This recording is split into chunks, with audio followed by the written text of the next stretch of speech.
Hello, race fans. Welcome to tonight's matchup between the OMA and the Wolfpack Racing League tonight here at Watkins Glen in the second round of the Fast Family League Showdown. I'm your host, Kevin McCormick. Alongside me is K Harvard fan 429, and I'm Rick James 36. And along with us as well are the two officials for tonight, Mr. Slyjob 1996 and Fort Tough 82. So Slyjob, if you want to take it away, that would be great.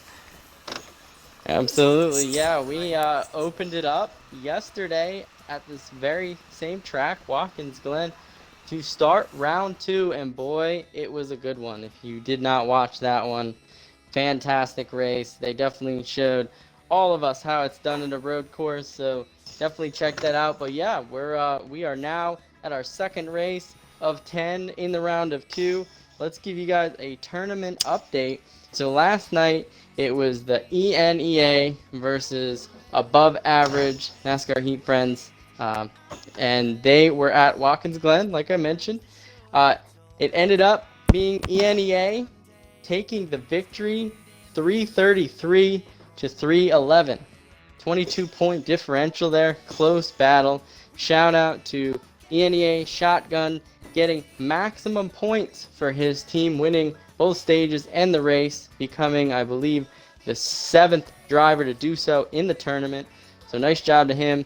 Also a shout out to E-Dog and Deplorable Me 44, both of them tying for the most points scored on above average with 47. So shout out to those drivers, and congratulations again to ENEA. Moving on to the next round, they're the second team. They will join SXRL in the Super Speedway round. So Ford, why don't you tell me a little bit about your thoughts on that race? Oh, that race was phenomenal. I mean, you had drivers that respected each other. You didn't have the bumping, you didn't have the banging. You had drivers assessing their own penalties. We couldn't ask for a better race, and I'm really hoping to see these guys come out tonight and do the same. I mean, we got two respectable leagues racing tonight, so anything can happen, but we hope for the best. Absolutely. It is the same song, second verse tonight, as we said, race two. Also at Watkins Glen. We'll be done with Watkins Glen tonight. Only 2 appearances for the track. Now let's get on to the main show. Other than the drivers, the 3 amazing commentators in the booth tonight. First, we have Mr. Kid Dynamite himself back with us.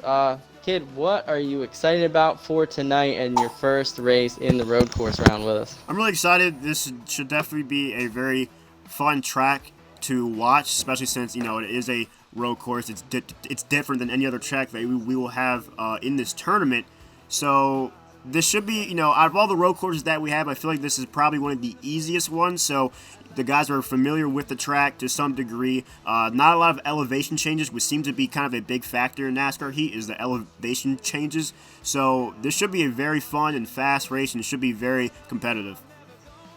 Absolutely. And, the saying goes, the easier the track, the bigger the mistakes make the difference. And I think you touched on that. It's definitely going to be an interesting track to watch. Probably the fastest, if not the fastest, road course on the schedule. Next, but alongside you, we have I'm Rick James 36. So Rick, you've done a ton of races in round one, but this is your first road course. What are you excited to see with the left and right turns? I'm excited to see the skill come out between these drivers. It's going to be a long race, 90 laps around Watkins Glen International, and of course it's going to take full concentration through each of those corners, including the famous bus stop. Absolutely. At a road course, there really is no break. Maybe a mile and a half going down the straightaway, you can relax a little bit, but not here. And you mentioned it, we are doing the full 90 laps, the full NASCAR race, so it's going to be a awesome show to watch. And last but not least, we have K Harvick fan 429. K Harvick fan, what are you thinking about Watkins Glen's race tonight? Well, I'm thinking real similar to both what Rick and Kid Dynamite here said. It's not too technical, but it's tricky. The elevation change, it's a big deal. You have mistakes that can be made. You're not necessarily guaranteed a caution, in real life and here as well. It'll be a little bit harder to get a caution. So if you make a mistake and you spin around, you're not guaranteed that caution. So you have to be very, very careful. There's 3 passing zones. Those are going to be exciting to watch, especially turn 1 and, like Rick mentioned, the bus stop. I'm looking forward to it. It's going to be fun. Absolutely, yeah, it'll definitely be awesome to watch. And you mentioned it, the mistakes are going to be huge tonight. So not making them is going to be very important to winning this matchup. All right, well, with that being said, let's go trackside for the pre-race ceremonies.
Welcome back, racing fans, once again for tonight's matchup, again between the OMA, or the Online Motorsports Association, and the Wolfpack Racing League. Once again, I'm your host, Kevin McCormick, or otherwise known as Kid Dynamite 185, and alongside me is I'm Rick James 36 and K Harvick fan 429. So before we get into qualifying here, we're just going to go over the roster. So Rick James, you can go ahead and start off naming the roster for the OMA. The Online Motorsports Association being led by number 4, S.W. Goff, Thought Crane 926 in the number 6, Ms. Craft in the 11, Drew in the 12, our friend Eddie, WB Network in the number 17, Bit Skydiver in the 32, Trippy Tricks, X-Skull, Expert Racing, and rounding out for Online Motorsports Association in the number 66, NASCAR Chaos 15. Substitutes including Philly Season Blockman 810 and Marched Nichols 70 leading OMA. Okay, thank you for that one, Rick James. And moving on here to the Wolfpack Racing League, Harvick fan, if you want to name off that roster, that would be great as well. Yes, sir. Number 20, WPRL fan. Number 1, Top Wage fan. Or Top Wage. Number 2, Sinfani and Marley. Number 3, X-Fade. Number 10, Soggy Ravioli. I like that. Number 19, Truex 1930. Number 22, number 24, CG Smith. And kid, I'm gonna send it to you. All right.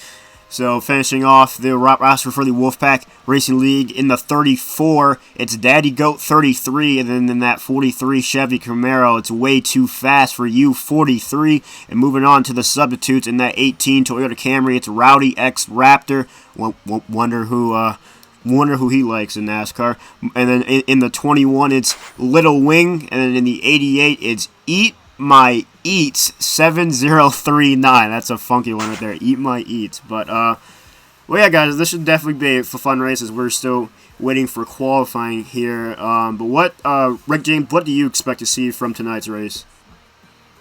I expect to see aggression in the first couple of laps. There's not a lot of real estate on this racetrack enough as it is. They're going to start 2 abreast, 10 rows deep, and they're expected to go through those S's without making any contact or any crashes. I know last night's race between ENEA and Above Average went caution-free, but 2 for 2 at Watkins Glen, that is a tall order, KD. Yeah, and going back to the caution-free race last night between Above Average and ENEA, yeah, the caution rules are different for the road course round. You know, if you make a mistake and spin out, you're not guaranteed a caution. So it's going to be critical for these guys to race aggressively and fast, but also not make a mistake. Because if you wreck, you might not get bailed out with a caution besides the stages, and there's only 2 of them. So the drivers have to keep that in mind when they're on the course. Harvard fan, what do you expect to see from tonight's matchup? Well, to be honest, there's kind of a couple different ways I think this could go about. One way, road course racing as of late has kind of gone of the way of, it's similar to short track racing. You see quite a bit of beating and banging, so keeping your car clean. This place is pretty fast. Aerodynamics, they do matter here, especially on that very long back straightaway. So you want to keep your car clean. You want to keep it, aerodynamically fast. And also, you don't want to make anyone mad, because we saw last year in this race, or at this racetrack, tempers do flare. You don't want to mess yourself up, mess anybody else up. It's going to be fun. Passing zones, especially turn 1 and the bus stop. Very aggressive moves are going to be made there, and pit strategy is also going to come into play. So, a lot to look at here. Yeah, this track is definitely very fast. It's very quick, and there are lots of straightaways here. Obviously, you have the front straightaway before turn 1, which just makes turn 1 in and of itself a very tough corner, and then you add on the straightaway before the bus stop. That's also a very that makes the bus stop very difficult as well, because you're carrying a lot of speed. You're going almost 180, 190 down that straightaway after you get out of the S's, and you're flying into that bus stop, and you got to find a way to turn that car left and right and left with cars around you, and find a way to slow your car down enough. And obviously you have the straightaway coming off the carousel before the final 2 turns, and so this track can seem easy at times, but it can also be very difficult when you're around cars, and there's also not a lot of elevation change on this track. I would probably say the toughest part of this track is really the S's, and the only reason why it's so hard is just the way NASCAR heat is. And when you come off that left-hander S before you get to the straightaway before the bus stop, your car can just snap loose. It can really just, if you shift at the wrong time or hit your analog stick or maybe turn your wheel at the wrong time, your car can really just snap around. So it's going to be critical for these guys to take that part of the track, take the S's as easy as they can without obviously stacking up the field behind them. So Y'all can take that invite. So while we wait here, we just got the invite for qualifying. So we'll be back after a short break, and then we will be back with qualifying.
Welcome back, racing fans, as we are about to begin qualifying here in the road course round of the Fast Family League Showdown between the OMA and the Wolfpack NASCAR Racing League. Once again, I'm your host, Kid Dynamite 185, along with I'm Rick James 36 and K Harvick fan 429. So they're just doing qualifying right now. They're just taking their pace lap here before everybody gets going. And your qualifying position, Rick James, do you think your qualifying spot here means a lot more than it does on the ovals? I would say that your qualifying spot, KD, means a lot if you're starting in the first 2 rows. Beyond that, I would want to start towards the back of this field. This first lap is going to be incredibly unpredictable, and unless each of these 20 drivers are on their game, there's going to be some contact. So for me, KD, start me at the back, if not at the front. Okay, so we'll keep that one in mind. I kind of agree with you there. It's either you really want to start in the front or in the back, because if you're in that middle of the pack, that first turn could really cause some havoc, because you got guys behind you that may not brake enough, or you might have the guys in front of you brake too early, and you could be setting yourself back in terms of damage. So again, the front or the back, probably the prime positions to start this race, or any restart, to be frankly honest. So Harvick fan, you were talking earlier about the fuel run. You were saying the fuel run was about 7 laps or so. How big of a factor do you think that the pit stops are going to play, considering in last night's race between the ENEA and above average, they went caution free?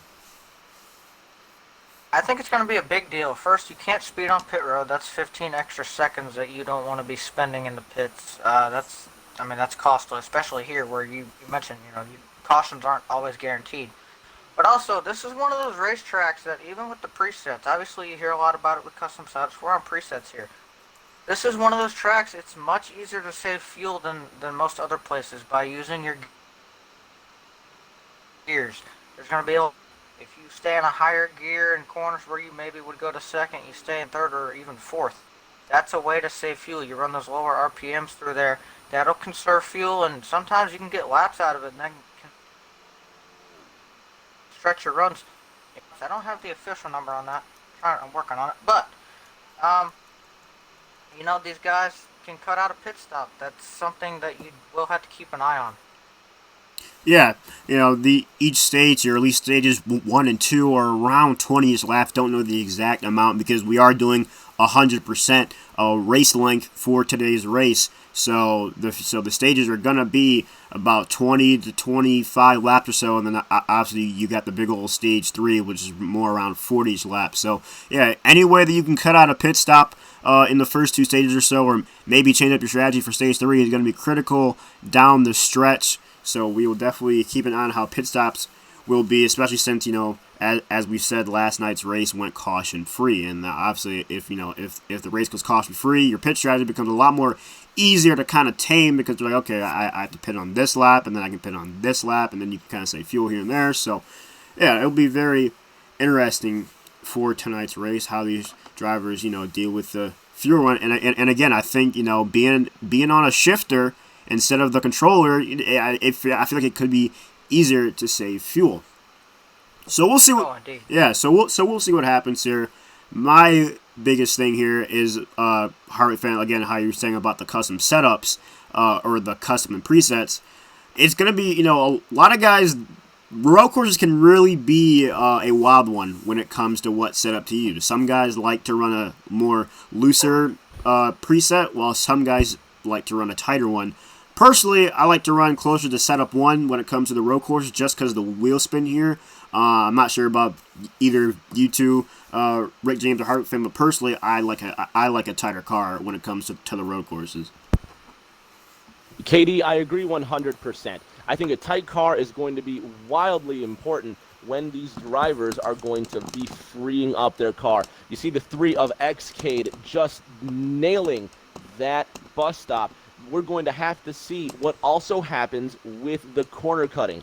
As these cars loosen up, KD, from the aggressive driving, they may tend to slip and slide, cut corners, and one penalty like that could be fatal to the rest of your team.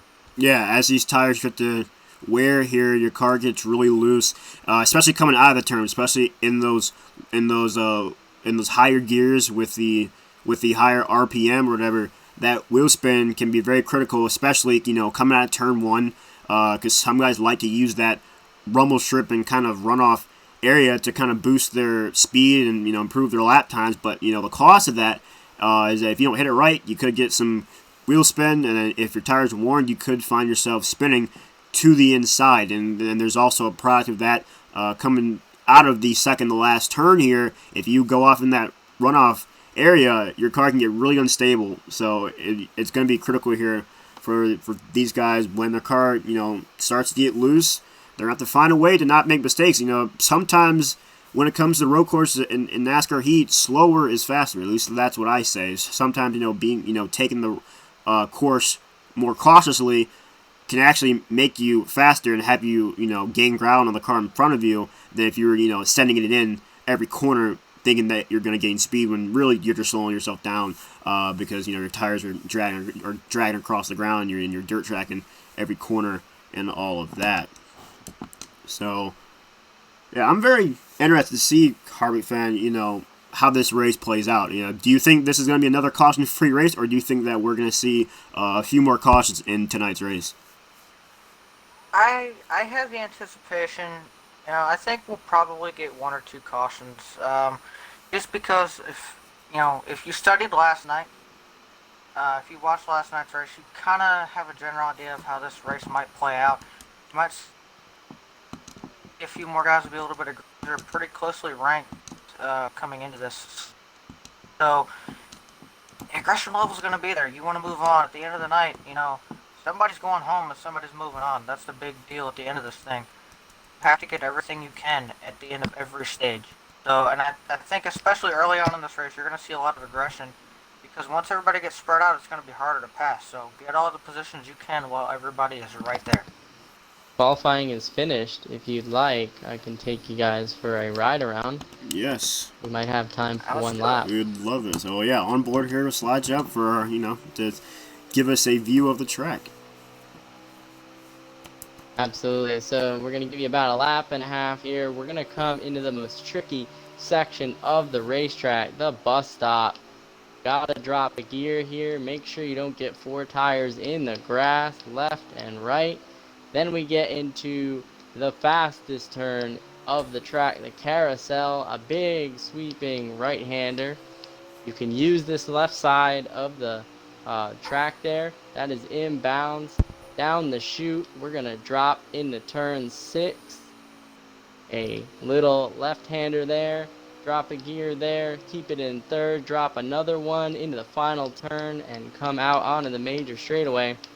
That was turn 7. You can see the entrance of pit road. The fastest part of the track here down the straightaway to the line, and then the hardest braking corner on the track, turn 1.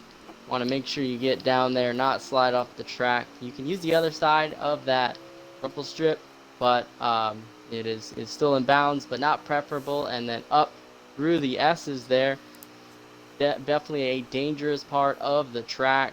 A lot of cautions happen in there just because of how tight it is between those walls. And that is Watkins Glen. Okay, thank you. Well, and Slide Job, what do you, as a driver, you just took a lap around here, what do you think for the drivers tonight? What do you think the most challenging part of this racetrack is going to be, and where do you think the most mistakes might be made? Well, I mean, that's 2 different questions. So the most challenging part for most drivers is navigating the bus stop without getting a penalty, making sure all 4 tires, or at least 2 of them, are on the pavement or rumble strip at all times. And definitely with traffic, it gets very tricky. Another problem spot for drivers is that turn 1, just making sure it gets woed down and not fall off the track. But the most area of most cautions is actually the S's, because how fast you're going through there, you're full throttle through those S's, and there's not much room. So if you're trying to pass or go 2 and 3 wide through there, you run out of room very quickly. So you'll see a lot of action there, as well as the bus stop in turn 1. All right. Thank you for that explanation, Slide Job, and also the 1 lap around the track. So we will take a break here while these drivers look to get their bearings reined in here for tonight's road course matchup between OMA and Wolfpack Racing League. So we'll be back with lap 1 right after this.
Welcome back, racing fans, here to Watkins Glen Motor Speedway, where again we are here for the second round of the Fast Family League Showdown, the road course round, a wildcard one to say the least, again between the OMA and the Wolfpack Racing League. So we are about to start the race here. They are loading in right now. We are loading in right now. So once we get this thing going here, we will look to get the green flag if they haven't already taken it.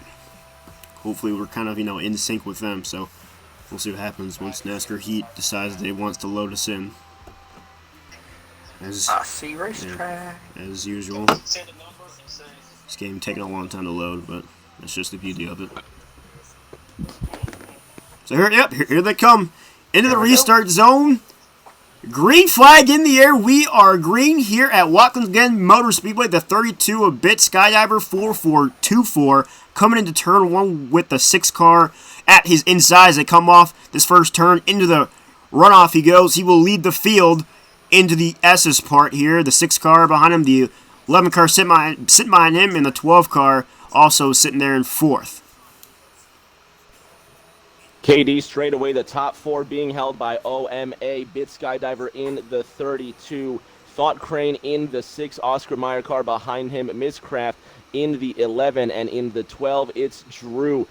So far, it's a great start for these top 4 in OMA, but there's a couple of drivers starting to make their way up there. Top Wage in the number 1 for Wolfpack Racing League currently sits 5th, and he's got the 37 of Trippy Tricks right next to him for OMA as well. If the 37 gets around the 1, it's going to be the top 5 for OMA, KD.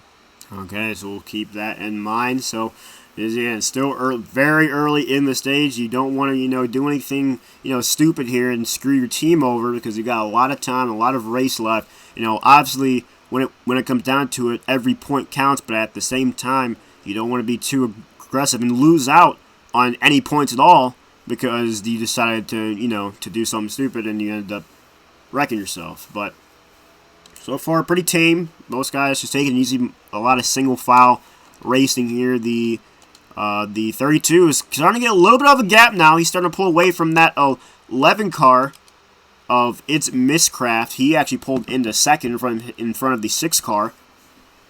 Here they come through the bus stop here, through the carousel. Again, it's just a lot of single file right now, and that's something. And this is how we can go caution free. Is if guys start to space out here and kind of just start running their race. Harvick fan, again, this is how we could start to see a caution free race. Indeed, I talked about it. We got a caution guys, out. Oh, all right. All right, so caution will wave here. They will race it back to the line. Ooh, looks like the 32 will lead the field to the line, so there must have been something that happened in the back of the field. We flip through here, so we can maybe see any car with damage. It looks like the 24 car of C.G. Smith 24 has damage as he's coming off of turn 4 to the bus stop. So he has damage. So we're just trying to flip. One of the WPRL guys in trouble there. Yeah, I'm just trying to flip through the field. Looks like, trying to tell who has damage here. Maybe the 21 got into him too as well. But yeah, we're under caution here. First caution of the day, so there goes the caution-free strategy that we were talking about. But Rick James, do you think we see anybody pit here? Do you think setups mean a lot here, or do you think that the road courses is one that's more tamed for the presets without making too many adjustments? Katie, I can tell you that setups mean a great deal here. Drivers like the 22 of Tinted Views and the 21 of Little Wing are going to have to come in not only for 4 tires and fuel, but to repair damage. So with the 24 of CG Smith taking on damage as well, that makes 3 drivers for Wolfpack Racing that have already taken damage within the first 2 laps. You see the number 2 of Symphony and Marley, his hood is also pushed up, so make that 4 cars for Wolfpack Racing. Setups matter, and 4 tires will as well. The aggressive driving so far in these early laps are going to show that these drivers are using their tires at an exceedingly fast rate. Yeah, so road courses here, or the road courses setups definitely do mean a lot here, especially when it comes to taming that wheel spin. So now there's also kind of shakes up the strategy just a tad bit. It might give some guys, it might change your strategy up to a point to where they might be able to save a little bit of fuel and might be able to, to make something happen near the end of the stage. Maybe stay out a tad bit longer before that last pit stop before the end of stage 1, and which could potentially project them to not pit under the stage caution and actually take the lead, or move up farther through the field to start stage 2. So we'll see as they come down pit road here. See who's gonna be some takers. It looks like we legitimately have half the field coming in here. Most of the top drivers here did not pit. They decided to just take the track position, stay out here. Not exactly quite familiar with who's affiliated with which teams. I don't know if maybe this was a team coordinated thing where they're like, all right, we're just gonna go and pit as a team and get our setups in, or maybe it's just luck of the draw. It looked like half the field decided to come in, but so KD, if I may, it is certainly a team strategy. The 43 of Way Too Fast for You coming in, the number 3 of Xcade also coming in, 2 Wolfpack Racing League drivers that did not take damage. You saw the 21 of Little Wing who took damage as well. He came down pit road. The 22 of Tinted Views came down pit road. The 24 came down pit road as well. That Exalta Chevrolet being piloted by C.G. Smith. All of the aforementioned drivers Wolfpack Racing, including Daddy Goat 33, driving the 34. I believe all except the number 1 of Top Wage came down pit road for Wolfpack Racing League. The only OMA driver was NASCAR Chaos in the number 66 Mustang. So to answer your question, KD, it was certainly a team move. Okay. So, team strategy early here in stage 1. Going to be interesting to see, how this plays out. And as I'm looking at Symphony and Marley's stream, it looks like the fuel run is 11 laps, Harvick fan. So how do you think, that's going to play a factor if they do end up going caution-free for the rest of the stage? Well, so I can tell you this much. Those guys that pitted right there, they're still going to have to make ones. Should be coming to lap 3 right here. So you're looking at that and you think, well, how much further can they go? They're only going to be able to go probably about 2 laps further than the rest of these guys. And the reason being, if you're smart right here, you're probably running around in a higher gear just to save a little bit of fuel, because that will help you. You can go a little bit further, and it gives you the option. And options are always nice to have, especially earlier in a race when you don't exactly know what's going to happen. So, that being said, if you stayed out, you're still in the same boat as the guys that came down pit road. You're going to have to pit, but you're probably going to have to pit a little bit earlier. Sorry. The other thing that I'm going to say for the guys that pitted is they do potentially have a little bit more of an option to take just 2 tires when they come down pit road. Okay, so here we go. Green flag back in the air here as they come into turn 1, the 32, again taking the advantage. Oh, we got contact as they come into turn 1 here. Some guys may have tried to do that dive bomb thing, as DW always says, and they made it work though. No one wrecked, so they will come off of turn 1 here through the S's. Again, the 32 leading the pack, 2 wide behind him though, behind the 37. It looks like Drew LMAO, he's leading that second pack with the 1 car sitting to his right. It's going to be tricky here as they're 2 wide coming into the bus stop. We'll see if anybody wrecks. Oh, we got some cars getting loose. The 12 of Drew. Oh, there goes Drew. There Rowdy goes. Oh, to the inside. Drew, he's hit by the number 1. You had it right. He absolutely did wreck. With the 12, he hit the guardrail to the inside of the bus stop. He was nailed by the 1 of Top Wage, so that's 1 OMA driver, 1 Wolfpack Racing League driver coming together, and 1 lap ago, that turn 1 dive bomb by the 37 of Trippy Tricks into that first corner secures the top 3 positions for Wolfpack Racing. So it looks like someone else involved in that wreck with the 12 car was the 43 of Way Too Fast for You 43, and also the 2 car of Symphonian Marley. I don't know if he got collected, or I don't know if the 2 car got collected in the wreck, because he was slow. I believe he may have been trying to avoid the wreck, and he ended up cutting the bus stop a tad bit too much, and the game caught him and slowed him down. So a tough break for the 2 car of Symphony and Marley. Very tough break for him, as I don't think he even got any damage whatsoever. He was just trying to avoid the wreck and ended up getting caught up, or ended up, the game didn't realize that he was trying to avoid a wreck, and it put him backwards. Now he's sitting in last place. He's sitting in 17th right now, so we'll see if he can make a comeback here. But as we move back up through the field, the 22 cars around in the bus stop. Not sure what happened. 22 is... Sorry, KD, I was just going to echo what you said. The 22 is around in the bus stop, and he picked up a couple extra scratches, as did the 43 of Way Too Fast, and the 1 car for the 1 car for Top Wage, driving the 1 car for Wolfpack Racing, also a little bit of a scratch on the front end, so possibly a bit of pushing and shoving. A lot of damage on a lot of these cars so far. Yeah, and again, Harvick fan, we look to the rules for this race.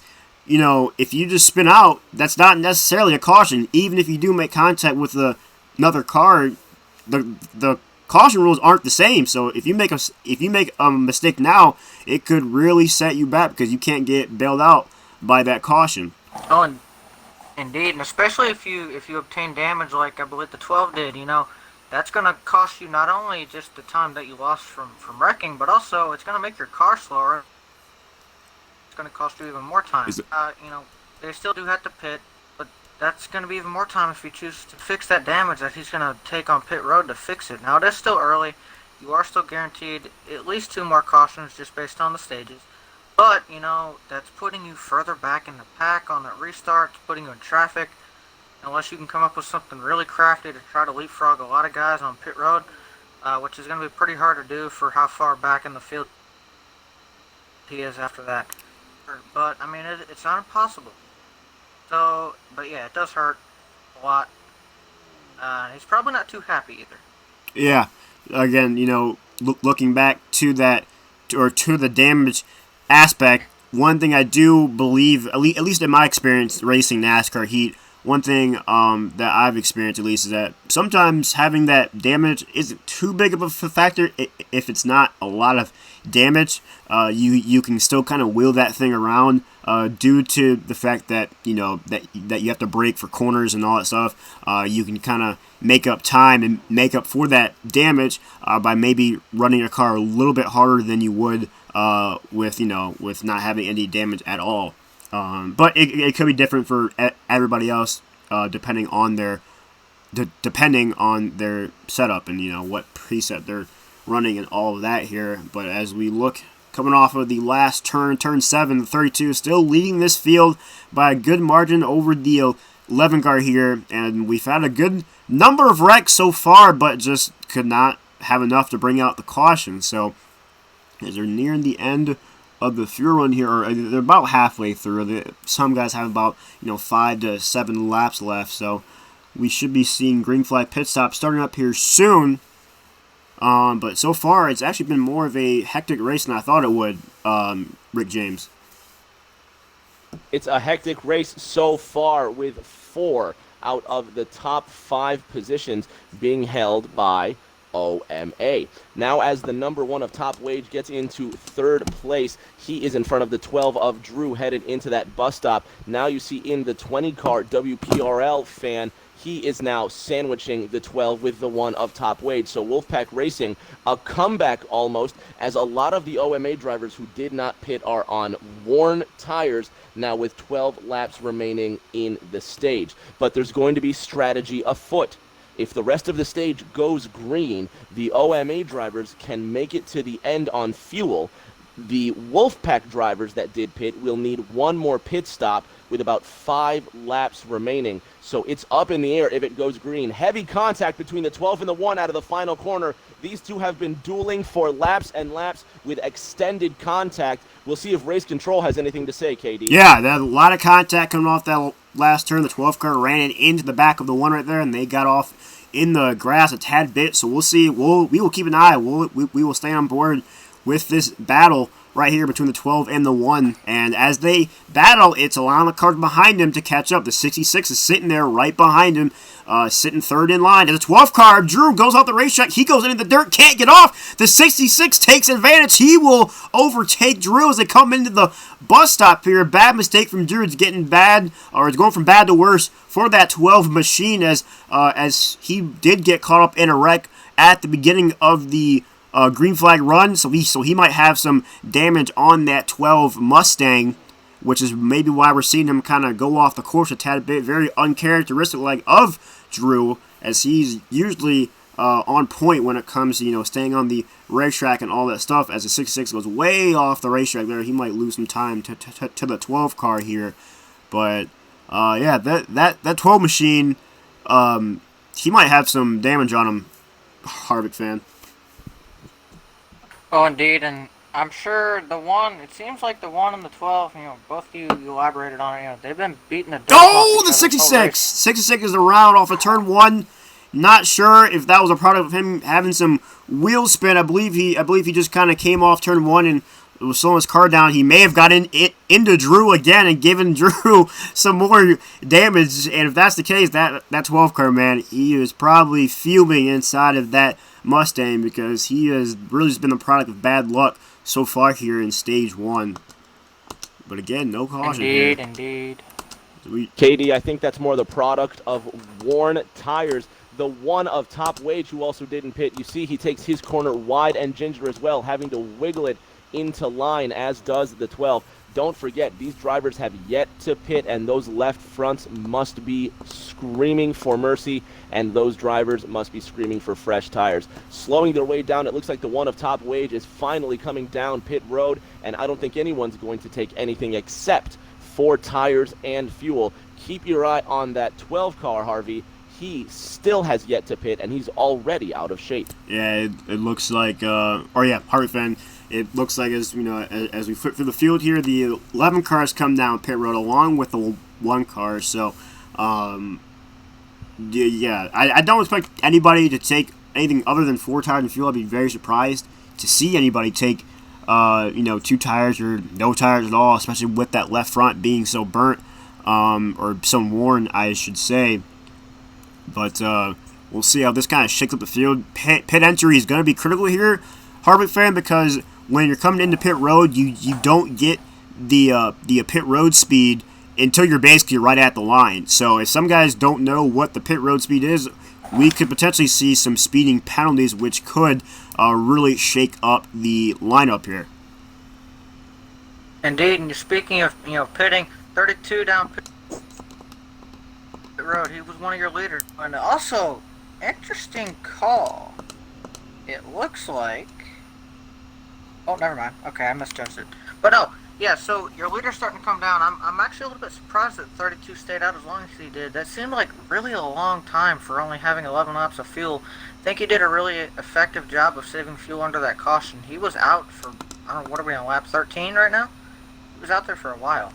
It looks like we have trouble entering pit road. The 20 car seemed to have, I don't know if he was trying to enter pit road, or maybe he just got loose off of the last turn due to worn tires, but he hit the pit road wall, or the barrels, I should say, and so he lost a lot of time, probably has some damage to that 20 Toyota Camry, so we'll keep an eye on WPRL fan 19 as we flip our way through the field here, trying to find the leader. Don't know who it exactly is right now. As again, Katie, that would be the number 2 of Symphonian Marley. He's leading in the Discount Tire Mustang. He's headed into the bus stop, and he also has yet to pit. He'll be in within the next 3 laps, but his tires have been on that car since that first pit stop on lap 8.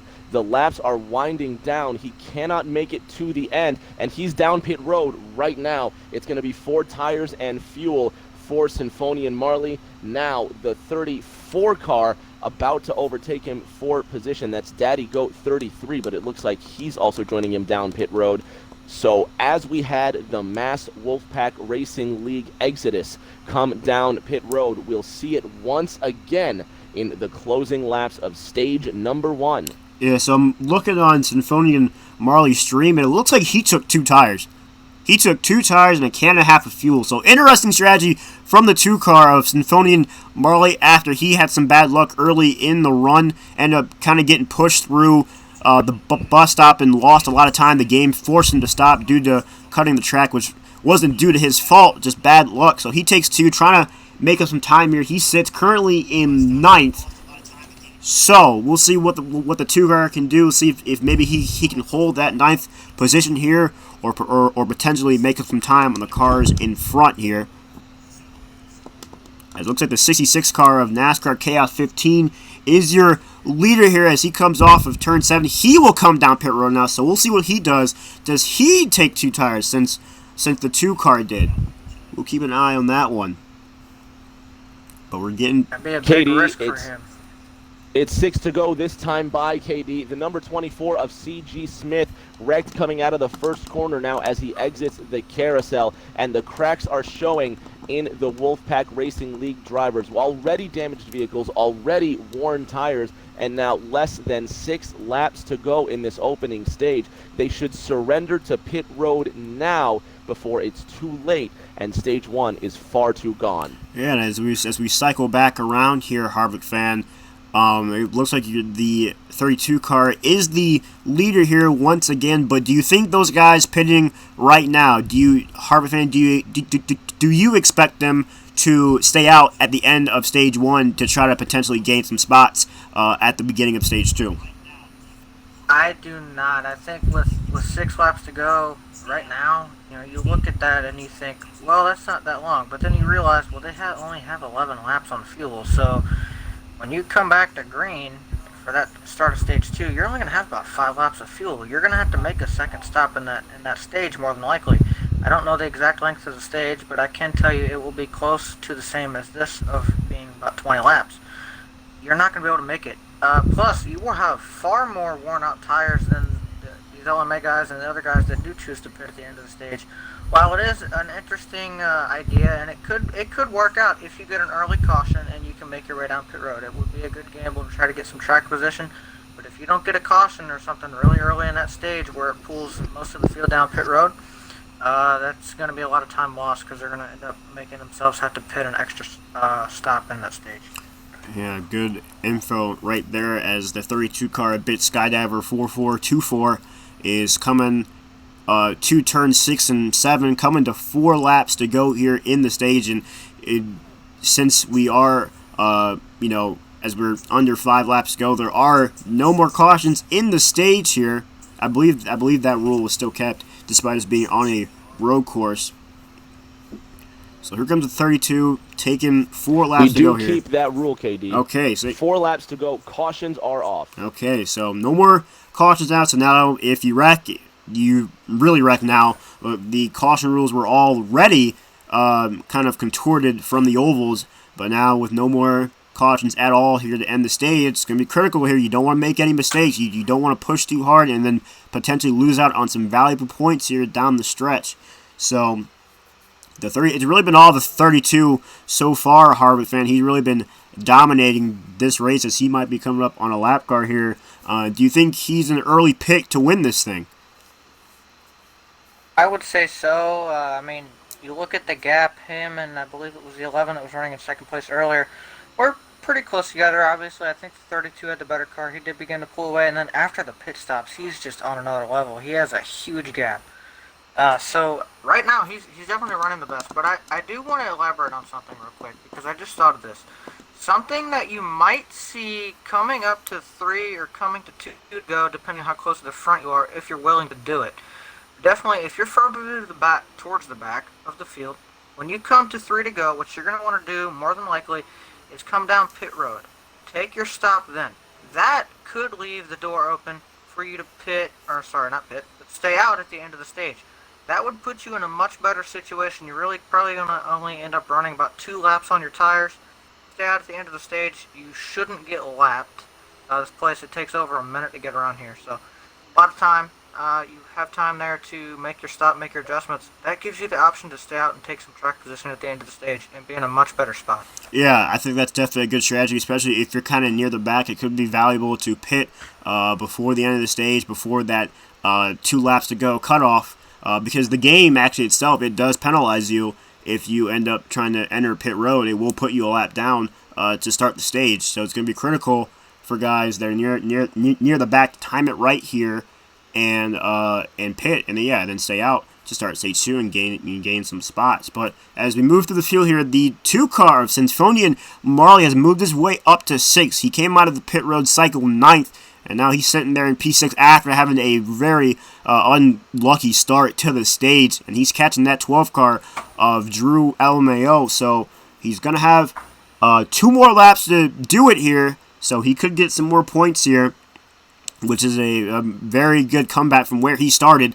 after getting pushed through the bus stop, and the game gave him a penalty. He had to stop on the racetrack, and he lost a lot of time. But he's made his way all the way back up to P6. He did take 2 tires, so very good job from that 2 cars. We move through the field back up to the lead to the 32. It looks like he has lapped the 43 car.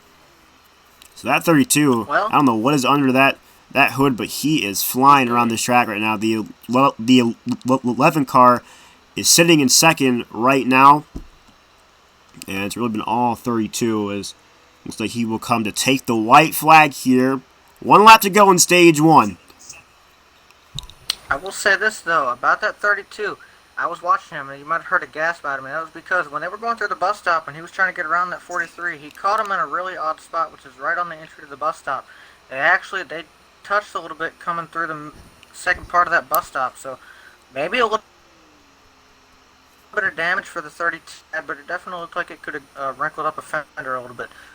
So that could be something to keep an eye on under this caution when we get there. Obviously, I don't think he's got to worry about being passed. He's still got a huge gap. But that was sketchy. But there'll be some damage that he's gonna have to repair at the end. Yeah, so we'll keep an eye, see if maybe potentially that 32 car drops as the 22 car slow off the carousel. I'm not sure what's wrong with him. He may be out of fuel, so that 22 car may be out of fuel here. But here comes the 32, a bit skydiver. He comes off a turn, or coming into turn 7, coming off the corner here, and he will have the stage 1 win. After a little bit of havoc to start this stage, we will finally get to end of stage 1 here. The 11 car sitting in second here, and very interesting stage 1 to say the least. Rick James, what did you see throughout stage 1? Domination by Wolfpack. Domination by OMA. Wolfpack Racing had drivers that made mistakes. Their pit strategy bit him in the end there. You see Bit Skydiver finishing first, second going to Mizcraft, third place going to Trippy Tricks in the 37. I believe fourth place being taken by another OMA driver, although I can't see. And then rounding out the top 5 is going to be Symphonian Marley, the first driver for Wolfpack Racing. Okay, so Good recovery, brother. yeah, very good recovery by a lot of guys that had bad luck in stage 1. The 2 car made his way back up to 6th. So we'll see what happens here as we enter stage 2. But right now it's been all the 32 car so far. But Well, and now as we come back to green here, we're gonna watch this, and I have a feeling jumbled up quite a bit. Well, maybe not. so here we go, entering the restart zone for the start of stage 2. Green flag back in the air here at Watkins Glen. The 32 car will lead the field into turn 1, and in NASCAR Heat 5 they still haven't gotten the left and right side correct, or the even and odd positions right when it comes to entering turn 1 here at Watkins Glen. So the 32 car, despite him being in first, he started technically on the outside, but nonetheless still gets the advantage, and he will lead the field once again, coming off of the S's here. The 11 car is sitting right behind him. It looks like that 6 car is sitting in third, and the 2 car. The 32 he goes off the racetrack. He's in the bus stop. He will lose a lot of time. Your dominant leader of stage 1 flies off the racetrack. The 11 car of its Mizcraft will lead the field here as they come off of turn 5 to turn 6 and 7. Rick James, did you see what happened there? Did the 32 get hit, or did he just make a mistake? The 32 drove it in too deep into the bus stop. If there was any contact, it was from his own teammate, the 11 Mizcraft. You saw the 32 cut across the racing surface right in front of the 11, driving it deep into the guardrail, and now that right front corner sustaining heavy damage for the 32. He will forego pit road and continue on, but so far, cracks in the foundation for OMA. A big mistake. The 11 of Mizcraft leading the race in second place. Thought Crane in the number 6. Trippy Tricks in the 37 in fourth. Drew LMAO now in fourth. Trippy Tricks in third. And rounding out the top 5 is Symphonian Marley. So top 4 still held by OMA. Wolfpack Racing 1 position away rounding out the top 5. But our stage 1 winner, Skydiver, with heavy damage and deep in trouble, and already we've got some action just before the carousel. The 20 car's been involved. That is the 20 car of WPRL fan as well. So damage for big players on both sides. Yeah, No, my mistake. That's not the 20. That's the 49. My mistake. That is Expert OMA racing guy. for OMA. Yeah, these starts, or these start to green flag runs on these restarts are honestly, they kind of remind me of F1, because they come into that first turn, lots of guys are going 3 wide trying to gain spots, and they're beating and banging a lot.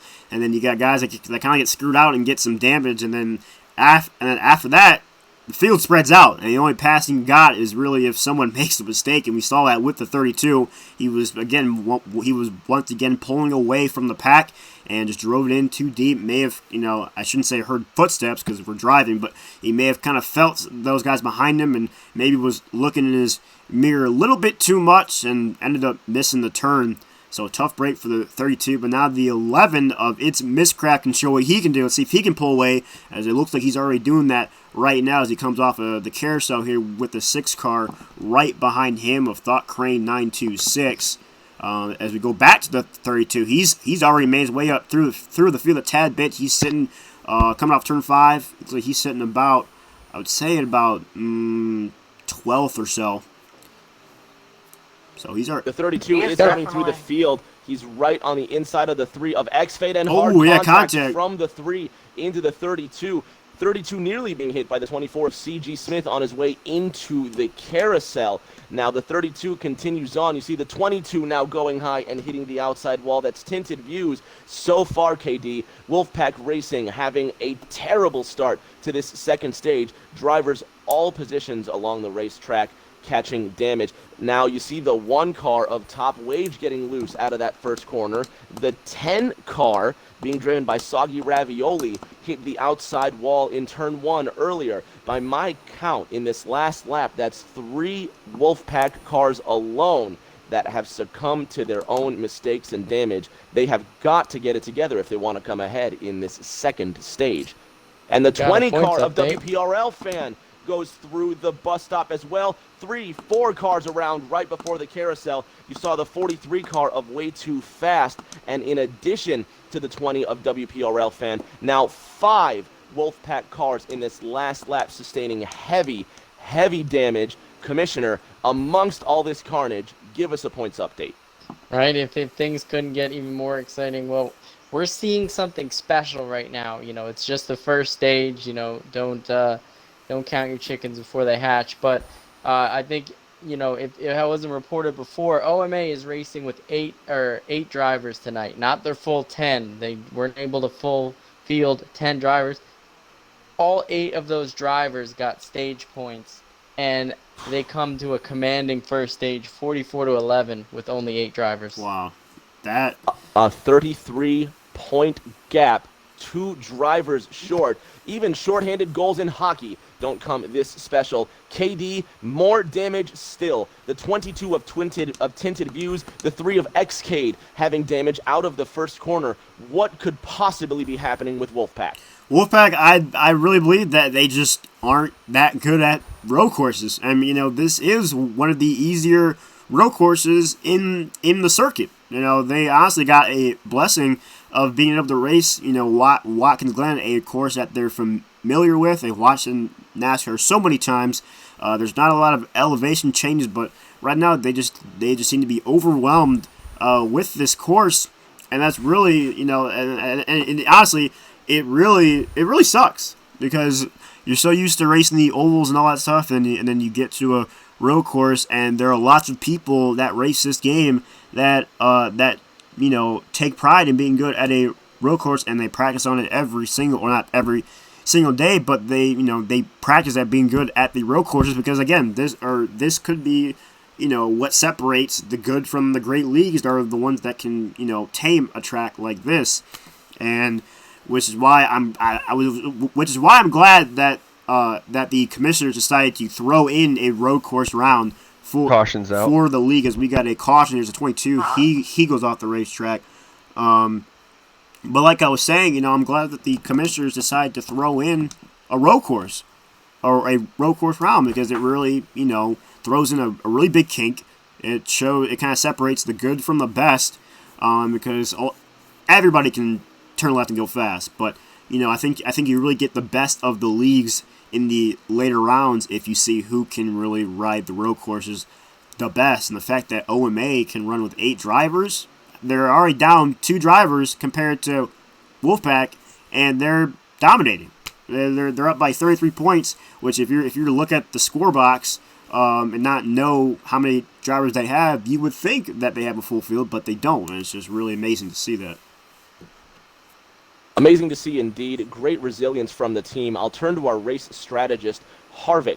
Wolfpack is down in points heavily. Down 33 points at the end of stage 1, and already they look to be up against it in stage 2 with so many drivers sustaining damage. There's now 11 laps left in this second stage. Do you pit with only 2 tires, or do you take all 4 and play it safe, Harvick? Well, there's a couple ways to look at this. And first I'll say this for those WPLR guys, because they get to be bunched back up with the rest of these OMA guys. It gives them another chance to get points. You can make it on fuel from here. You are definitely coming down pit road. I personally, if I'm sitting on top of the pit box right now, I'm not taking 2 tires. And the reason for that is, even if I get that track position, the fact is I can't take left sides, and typically here, because the left-handers, the left sides actually tend to wear out a little bit more than the rights, which is not an option to take here. So you're going to have to take 4 in order to get those left sides back up to par where they need to be. If not, you're probably going to get swamped on this restart. So you still got to, I think you take 4 right here. Yeah, I don't see anybody taking 2 here, because at a road course it just really makes your car unbalanced, and that could be kind of tricky when it comes to certain corners here. Which is why, at least when I race the road courses, I tend not to really touch my, wedge, or, I tend not to take 2 tires either, do kind of weird things like that, because it is a road course. So what you do can be very critical when it comes to certain turns. You could be stronger in some turns and weaker in others. So I do expect most guys to take 4 tires and fuel here. We did see the 2 car take 2 in stage 1, but that was due to him being so far back that he had to find some way to make up some time, and he did. He went all the way from last back up to 6, and got some points there for Wolfpack down the stretch. But I think 4 tires and fuel is the move here. I feel like 2 tires just won't last you as long, especially since the tire wear here is so funky, considering that, it is a road course. So we'll see what happens. The 11 car looking to come down pit road first. The 6 car sitting behind him. The 37 sitting in third. It looks like most guys are coming down pit road here.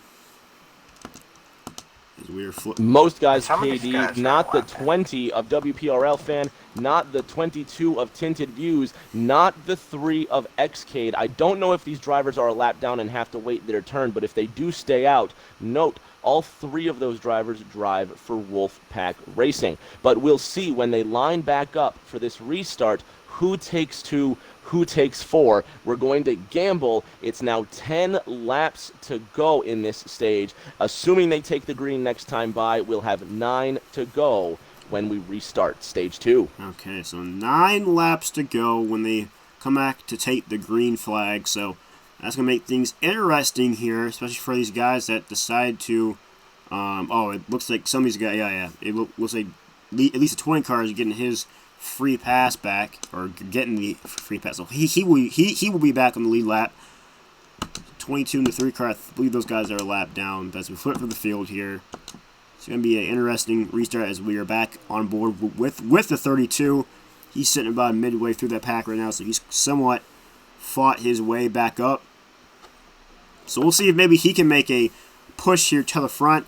Harvard fan, do you think that 32 can find a way to make his way back up inside the top 5 here? Oh, definitely. After he made that mistake, and it was a big mistake, he ended up going from, I'm going to say, about probably 15th, all the way back up to around 10th. Now, I will say, and I got really excited because Rick started talking about it at the same time I was thinking about it. But you saw him, he was a little bit aggressive getting back through the field. I know I saw, even before we had the big moment there with, I believe it was the 24. He got into a couple other guys before that, trying to get up there. He probably wasn't, too happy with the mistake that he made, which probably angered him a little bit. Made him drive a little bit harder, more. I mean, he had a huge lead at the end of stage 1, so that's determination to get back up there. Now he has the restart. He gets to do this again. He might have one of the fastest cars, if not the fastest car in this race that I've seen so far. So it looks like The lap cars are going to pit here. So we will take another pace lap cars, here. They will be pitting, so if we go green next time by, we'll have 8 to go when we take the green flag. The 1 of Top Wage and the 6 of Thought Crane going to be starting on this first row, so 1 driver for each league. That second row, however, being locked out by OMA, Miscraft in the 11, Trippy Tricks in the 37. If we go back to the row behind that, we have, behind the 11, it looks like the 2 car of Sinfoni and Marley, and the 34 car also for Wolfpack Racing. That's Daddy Goat 33. So a row 2 lockout for OMA, row 3 lockout for Wolfpack, the top 2 spots being shared, and 8 to go when we take the green flag. Harvick, how aggressive do you dare drive? Oh, it's tough. If you're a WPRL guy, you gotta go crazy right here because you need the points. You're down. This could potentially be the last restart of this stage. Might be the last time of this stage that these guys are bunched up. There's points right in front of you. You gotta go get them. You gotta try as hard as you can to get these points and put yourself back in contention. OMA, these guys have to be watching for that. They have to know that. They might have to be very defensive right here. This could be a very interesting restart. It just depends on how aggressive they want to be. If you're OMA, you don't want to get yourself in too much trouble, though. You have a good lead. You don't want to mess that up. You don't want to let them gain too much on you. But, yeah, these guys are down WPRL here. They have to. Okay, so here they come, coming into turn 6, about to take the green flag here. The 6 car on the inside, the 1 car on the outside. Again, like how Rick James said, shared by both leagues. But then row 2 and row 3 are locked up by each respective league. So here we go. Coming to 8 laps to go. About to end stage 2 here. This race has honestly been kind of flying by more than I thought it would. I believe it's only been about a little under an hour. We're already near the end of stage 2. So here we go. Pace car off of pit road, or onto pit road, I should say, off of the track. Into the restart zone they come. Green flag back in the air. We're racing here at Watkins Glen. The 1 car gets the advantage going into turn 1. The 6 car lagging back a tiny bit. He will take the outside. Oh, we had contact. 6 car hits the back of the 1. The 1 car is slow off of turn 1. He will be side by side with the 6 car through the S's. The 11 car sitting right there on the back of that number 6 Mustang as they come through the S's. Very hectic start to this run right now. The 2 car of Sinfoni and Marley sitting there in 5th, so he's made his way back up there as well, showing his skill as they come through the bust out. One of the trickiest parts of the track here. You can really get unstable here as the 37 is looking to make a move on the 11 car for 3rd place. He's sitting on the inside of him as the 6 car tries to take advantage on the 1 car as they come off of turn 5. KD, for the first time today, Wolfpack Racing League leads this race. Top Wage in the 1, leading the number 6 of Thought Crane driving for OMA. The 37 and the 11 side by side. That's Trippy Tricks and Miscraft, respectively. Both drivers racing for OMA. Behind them, the 34 of Daddy Goat, the 2 of Sinfoni and Marley. Those drivers driving for Wolfpack. If you take a look down pit road, you'll notice that red and yellow Jack Link's Mustang of Drew LMAO.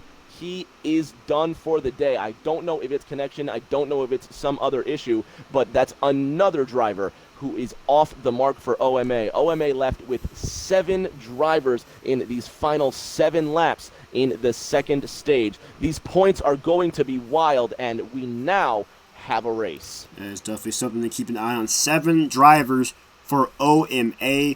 Tough break for them, but somehow they've still been able to have the lead here, but that could be critical coming down the stretch. This is where Wolfpack has got to find a way to make up some ground, because now really all it takes is really 2 or 3 guys inside the top 10 for Wolfpack to make some noise, because now with only 7 drivers for OMA, if you have 2 of the Wolfpack guys up there inside the top 5, it gives you a much better chance to make up some ground, because now that could be, 2 OMA guys who are outside the top 10. But here they come. That 11 car ended up pushing the 6 car to the side. So he moves into 2nd place trying to catch the 1 car. And it's been a very good battle so far in this green flag run, Harvick fan, do you think that one car can hold off the 11, or do you think that we will see a pass here for the lead and potentially the stage win?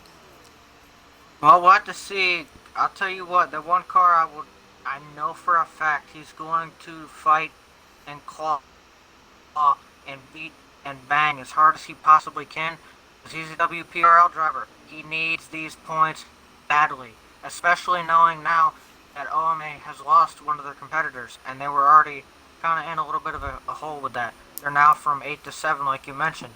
He's going to have to know that. He needs to fight as hard as he can for this. I don't know. Saw the 11, he was pretty aggressive, moving the 6 out of the way. That's his teammate, so I would have to think he's probably willing to do the same to the 1 car. So this could be really interesting and really intense right here. So here they, if he can catch. So here they come across the line into turn 1. That 11 car sitting on the bumper of the 1, trying to find some way to set up a potential pass as the 1 car uses all of that asphalt outside of the rumble strips as they come through the S's. A good, the 11 car gets tight off the S's. The 1 car is gonna extend that lead as they come into the bus stop here. This is getting really, really dicey right now, as those 2 cars have really somewhat have been in their own world. That 6 car is still sitting there trying to sniff at the draft of the 11, maybe find some way to catch, but right now it looks like that 1 and 11 car are scooting away from the pack. It's going to be it could be a 2-car race as they come near the end of stage 2. Coming to the line, KD, another position battle that interests all the fans is the 32 of Bit Skydiver making the pass on the number 2 of Symphony and Marley. That is a Wolfpack driver that is an OMA driver passing a Wolfpack driver in the 2. This will be for points and to round out the top 5 if the 32 manages to get around the 2 car. Now with 4 laps to go, that means 4 of the top 5 positions occupied by OMA, with 7 drivers to Wolfpack's 10. 32 wide off of that first corner. He is determined to take 5th place, KD. Yeah, that's definitely something to keep an eye on. That 2 car still sitting in 5th with 4 laps to go here as we move back up to the front of the field. That 11 car hasn't made a move on the 1 car. Harvick fan, do you think that the 11 just can't really catch the 1, or do you think he's trying to wait to potentially make a last lap pass? Well, I don't know. It's kind of hard to tell. I'd say maybe a little bit of both. I think he might be trying to hold his cards, but if he's got anything left and he really wants to spot, probably needs to start using it in the next 2 or 3 laps. Unless he really is confident and he knows he's faster and has enough time to catch and make that move. It is going to be a big deal here coming to the end of this. Although I will say the 1 got a little bit better run right there. He pulled a little. So the 1 maybe is better in some parts and the 11 better in others. And that could play in factors. The 1 car got loose. The 1 car got loose off of turn 1 as he comes through the S's. The 11 car looking on the outside can't quite make up the ground, but the 1 car may have hit the rumble strips a tad bit coming off of turn 1. Guy's car a little bit unstable, and the 11 car is sitting there again, just waiting. He's just waiting to see if he can find some way to make a pass here, but he's kind of closed the gap a tad bit. He's sitting a little bit closer to the back bumper of that number 1 Chevy Camaro here as they're coming around off of the carousel here, coming to 2 laps to go. So this is for points. This is a points battle right here between the 2 leagues. You got the 11 of It's Miscraft for OMA, and then you got the 1 of Top Wage for Wolfpack. And, you know, both of these guys have something to lose here for their teams, because OMA only has 7 drivers in the field, so every point is really going to count for them. But Wolfpack is sitting at the end of stage 1, they were sitting 33 points back, so they also need every point that they can get coming down the stretch, especially with OMA only having 7 drivers. So 2 laps ago as they come off turn 1 here, as this has really just been a 2-car battle for the lead. Right now the 6 car can't seem to make up any time right now, even with these guys somewhat battling here. Rick James, do you think that 11 car can make a pass here in these closing laps to take the lead and get some more points for OMA? Katie, that 11 car is going to be patient and let the 1 do what it needs to do. You saw the 1 cutting across the track, having a hard time hanging on to the race car in bits of the racetrack. They certainly are better than each other in different parts of the track, which is what keeps them so close. Now coming to this white flag, the 1 of Top Wage bravely holding off Miscraft in the 11, but the 6 car of Thought Crane getting a bit closer. So the pressure being turned up on the 1 car. White flag is now in the air. 1:11.6 across the line. The 2 car of Symphonian Marley now sees himself in 6th place. So this means 4 of the top 5 currently being held by OMA. The 1 goes wide out of that first corner, right up along the guardrail. He gains a bit of a lead headed up the S's, but he has to check up now in this left-hander. He's going to get a good run out of the right-hander into the bus stop. This is where the whole stage could change, KD. Let's see how they manage the rest of this lap. Yeah, that 11 car had the draft going down the straightaway here. Is going to give him a good run in the bus stop as the 1 car gets a little bit loose right there as he's moving up the racetrack. Here comes the 11 trying to stick his nose in there. This is a very critical part as they come off of the carousel here.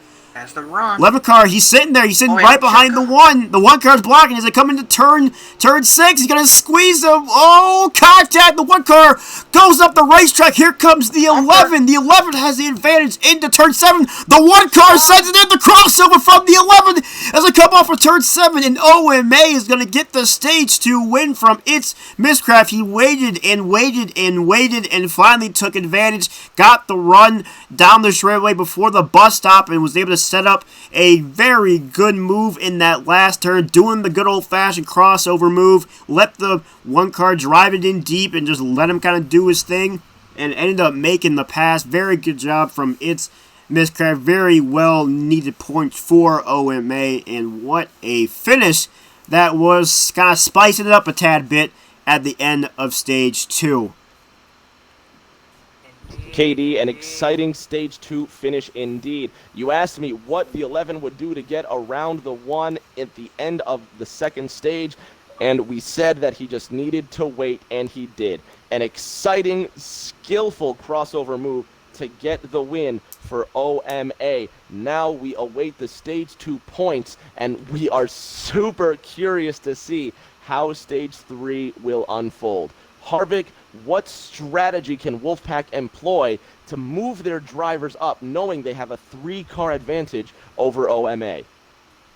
Well, I think now they really got to try as hard as they can to gain everything they can, and they have to be conservative. This is a longer stage. I do want to really quickly say though, NASCAR Heat Pro League Championship was just decided a few minutes ago. And one of the drivers that are currently running in this tournament for SXRL made a last lap bump and run, similar to what we just saw in this stage right here, but at Bristol Motor Speedway for $30,000 and the NASCAR Heat Pro League Championship, that being Lucky Dog. They got the bye for this round. Congrats to him, though. Yeah, I actually raced in the SXRL myself, and I am a substitute for the SXRL in this tournament, and Lucky Dog is definitely a very fast driver. He's always dominating each race in the SXRL, so I'm very happy to hear that he got the 30,000, those big bucks right there, and ended up getting the championship. So very good job for Lucky Dog here as we are in the middle of, or as we have started stage 3. And this, as it looks like the 1 car took the advantage back from the 11 here as they come off of the carousel here into turn 6. This has been one heck of a race so far here. As the 1 in the... Oh, the 1 car in the wall! Off of turn 6. It looks like he kept it straight, though. A little bit of lag going on right now. It looked like he kind of hit the wall and slammed it. As we may have... right in front of the 32. I don't know if it's lag, but oh my lord. A lot of rubber banding between these drivers, yeah. KD. A big jumble headed into that first corner as well. Drivers like the 6 of Thought Crane having to go wide. You saw the 1 of Wage almost losing it out of that final corner. So now OMA regains the lead with Miscraft. Wolfpack in second with Top Wage. So far, no more drivers DNFing, but keep your eye on that contact between the 66 and the 49. It looks like that's NASCAR Chaos and Expert Racing coming out of the S's section, headed towards the bus stop, and another car that continues to be the 66 of Chaos, having a chaotic run down the backstretch. At the front, nothing has changed. Still the 11 leading the 1, the 37 of Trippy Tricks. The 6 has gone around out of the carousel, KD. Thought Crane has spun his Oscar Mayer Mustang, and now cars are just frantically trying to avoid each other. Yeah, there's lots of rubber banding going on right now, so it's hard to tell if someone's actually wrecking or if they're just lagging, and I'm not sure if this is a server thing or maybe it's something on my part, but some guys are surging more than others. But as we go back up to the lead here, the 11 cars somewhat create a gap on that 1 car as they come off of turn 1 here, so he is looking to do what the 32 did earlier and kind of just scoot away from the pack, do his own thing, and kind of just be in his own world. Harvick fan, do you think we see any more of that 32 up in the lead later in this race? I think so. At this stage, you're definitely going to have to pit. I don't exactly know how many laps this stage was, but I can tell you you're going to have to pit more than once. So in stage 1, he seemed to know what he was doing when it came to the pit stops. If we get there, I suspect we will. Longer stage, you're probably going to get at least 1 round in here in this race. It's been relatively green. He's gained a lot of time in stage 1, even though he was already out front. He pulled that gap by a very large margin during those pit stops. So I think, in addition to the speed he has in that car, he might be able to pull something on pit strategy and really get something good going. Yeah, so we'll see how pit strategy plays a factor, because you do have to pit more than once in this stage. 2's around on the front, KD. Sorry to cut you off. The 2's around. Symphony Marley continues to go around. The 20 of WPRL fan having troubles at the back, and it could be my connection, but it looks to be trouble for the 2. But so far, a couple of drivers having some connection issues down the front stretch. Yeah, I'm not sure what's quite going on. I don't know if this is a server thing or if this is a peer-to-peer connection type of thing, but right now this is not looking good in terms of internet, but hopefully we can get some going Caution's here. out. Yeah, it looks like the caution is out here. The pace car stopped off of the bus stop here, so we will be under yellow here for the first time in stage 3. And then again, with this road course, it's hard to see, all parts of the track. So, but caution's out here. We will slow it down, and we'll see what happens here. Maybe this lag can kind of slow down as well here. But very, very interesting start to stage 3. Harvick fan, we saw lots of guys, going at it. We saw a little bit of contact, and we saw lots of guys changing positions. Do you think this caution will kind of shake anything up, or do you think most guys will take 4 times the fuel and we'll kind of see a similar lineup here when we go back green? Well, how many laps remain on the stage? Because when we come back to green, 44 laps, Harvick, so it'll be 43 next time 44. around. That, I tell you what, I think you do come down pit road right here, and the reason I say that kind of puts you in a position where you can now more evenly make, should be 3 stops from here, get 11 laps on fuel, so you come in right here, on 44, come to 43, it's going to put you making your next stop under green at about lap 32, or 32 to go, 21 to go, and then 10 to go, so that kind of evens you off a little bit more to make it. Whereas if we went green, we had a couple extra laps there, you might have had to miss somewhere. I think you come in right here and even yourself up. But aggression could be pretty high right here as well in this restart. Really out of both sides. OMA's down, and of course the 6, he got in some trouble there, and I tell you, they're going to have to work. I think OMA is really going to have to fight. I know they have a pretty decent lead. I think we'll get an update from Slide Job hopefully here shortly. But, they are down drivers, and they know that. WPRL knows that. And they want to If you take guys are advantage. still OMA having needs to do trouble all with they can lag, to do that. we invited ourselves back in, and it cleared it up. Okay, so it looks like this lag connection could be kind of tamed down here as we look to go back green here. As it looks like the top 3 were guys that decided to stay out. So we'll see how they fare here on the restart. His track position means so much here, especially on that restart, because you got to get a lot of spots on that restart. You don't want to lose too many either. As the 22 will, I guess he's getting his lap back, so he will go around. He'll pass the pace car. But coming to 43 laps to go here. Still got a long way to go here. Just past halfway. So, Rick James, do you think we go caution free the rest of the race, or do you think we see some more wrecks here?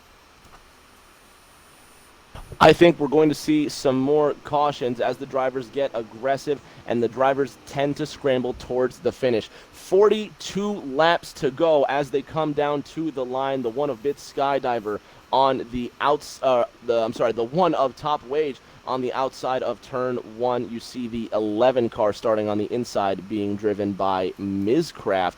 He's driving for OMA as well. In the second row, Bit Skydiver in the 32, Trippy Tricks in the 37, locking out row number 2. Then in the third row, the 49 and the 6 of Expert Racing and Thoughtcraft as well. So 5 of the top 6 being taken by OMA. Now 42 to go under caution. You look back to that fourth row, the 17 being driven by WB Network and the 2 being driven by Symphonian Marley. So only in the first and the fourth row do you see diversity between leagues. Otherwise, so far, that means 6 of the top 8 drivers are OMA cars, and OMA are fielding a 7-car team. Wow. That is interesting to see. It would be very miraculous here if OMA can somehow find some way to hold off Wolfpack here and find a way to come out of this thing as the victors. It would be very, very impressive with them only having 7 drivers left in the field. Hopefully we can get a points update soon from Slyjob, but in the meantime, we will... How about right now? Oh, yeah, there he is. All right, the Commissioner Slyjob with our points update here. Always paying attention, yes sir. So we actually saw something even crazier happen in the second stage. One of those 8 OMA drivers actually lagged out, so now they're down to 7, but that has not stopped them. Stage 2, OMA takes the lead once more, 37-18, with a grand total of 81-29. Wow. So that gap has grown even more for OMA, which is really going to help them down the stretch here because, again, they only have 7 drivers. So the more points that they can gap Wolfpack, the better. And they did that in Stage 2. So Wolfpack now is going to have to find some way to get those cars going, find some way to dig deep and fight their way back up. Because, again, with only 7 drivers for OMA, all it takes is 2 or 3 more drivers inside that top 10 for Wolfpack, and they could really shake some things up here down the stretch. And barring any penalties or anything like that, post race, this really isn't out of reach for Wolfpack, Harvick fan, because they do have the 3 driver advantage. So all it's going to take is a couple more drivers inside that top 10, and we could be seeing some interesting stuff down the stretch.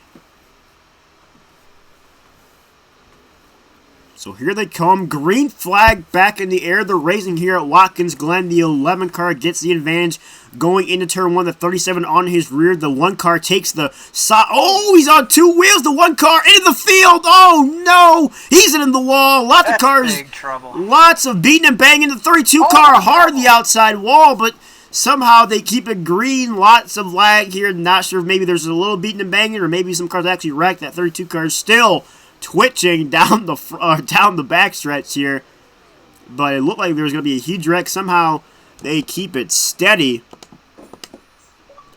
as the 11 car is. I will tell you, by the way, when they said they were able to get the lag fixed by rejoining, they weren't kidding. I tried it; it is working.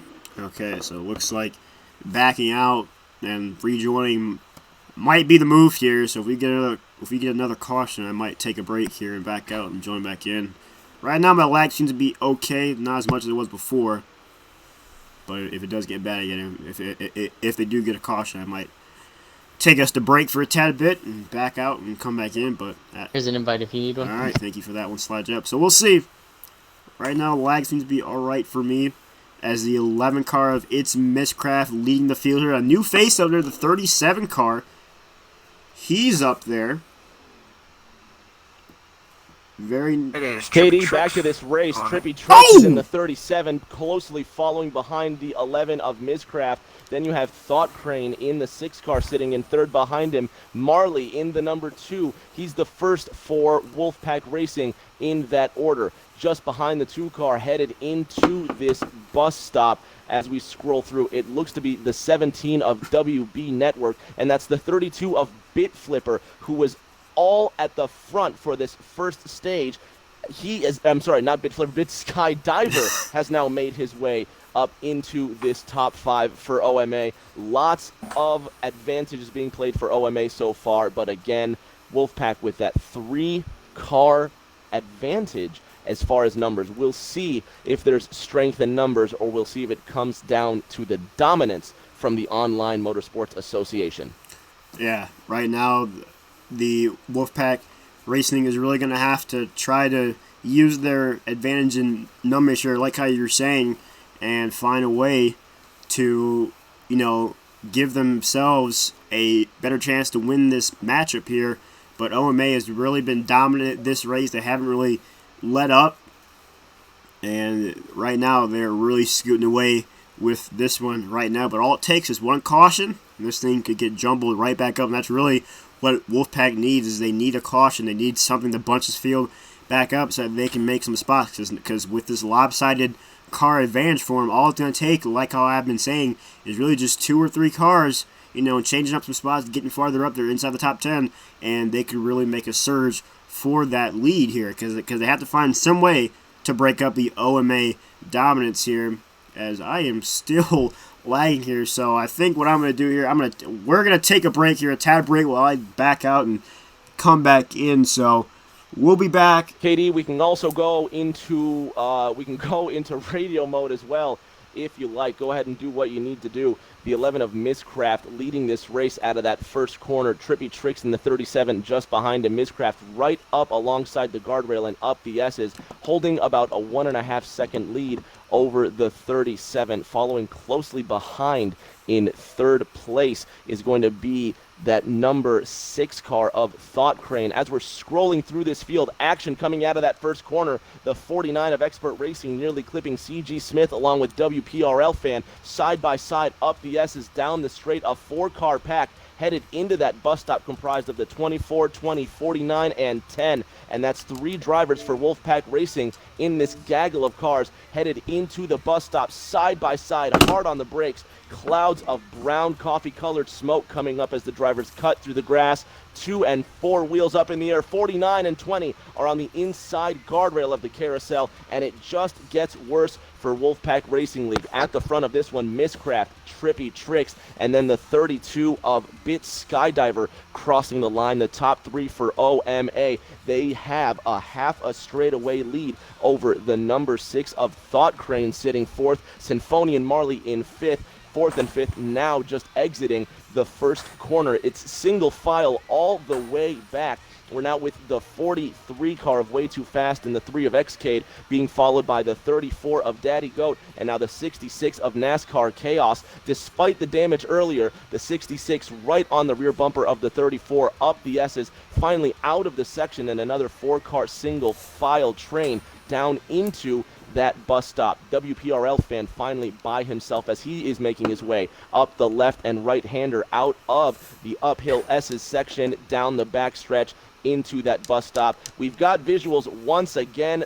KD, the 32 of Bit Skydiver, now behind the 37 of Trippy Tricks. Those are OMA teammates. That is for position. The 20 of WPRL Fan spins it out of the bus stop. KD, he is stuck. Okay, yeah, so we are back with a visual here as we were flipping through the field, and yeah, it looks like that lag has settled down. But yeah, we do have trouble right near the bus stop area of WPRL Fan. He's like he's got a little bit of damage to that number 20 Toyota Camry. He's trying to chase down that 21 right now as they would do their thing coming into turn 6. But right now it's been a lot of dominance from OMA, like how you were saying. Bit Skydivers moved his way up to second, and Hartfan, like how you predicted earlier in the race, that 32 car is making his way back up there. He's sitting in second, and he is catching that number 11 machine.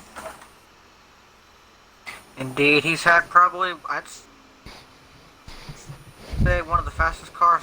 One got in trouble early in stage 2, and it took him a little while to recover from it. I'm not going to lie, it took him a little bit longer than I expected. I thought he'd be a little bit quicker to get up through the front of the field, but he has now, in stage 3, worked his way back up here, like you said, into second. He is closing on his teammate.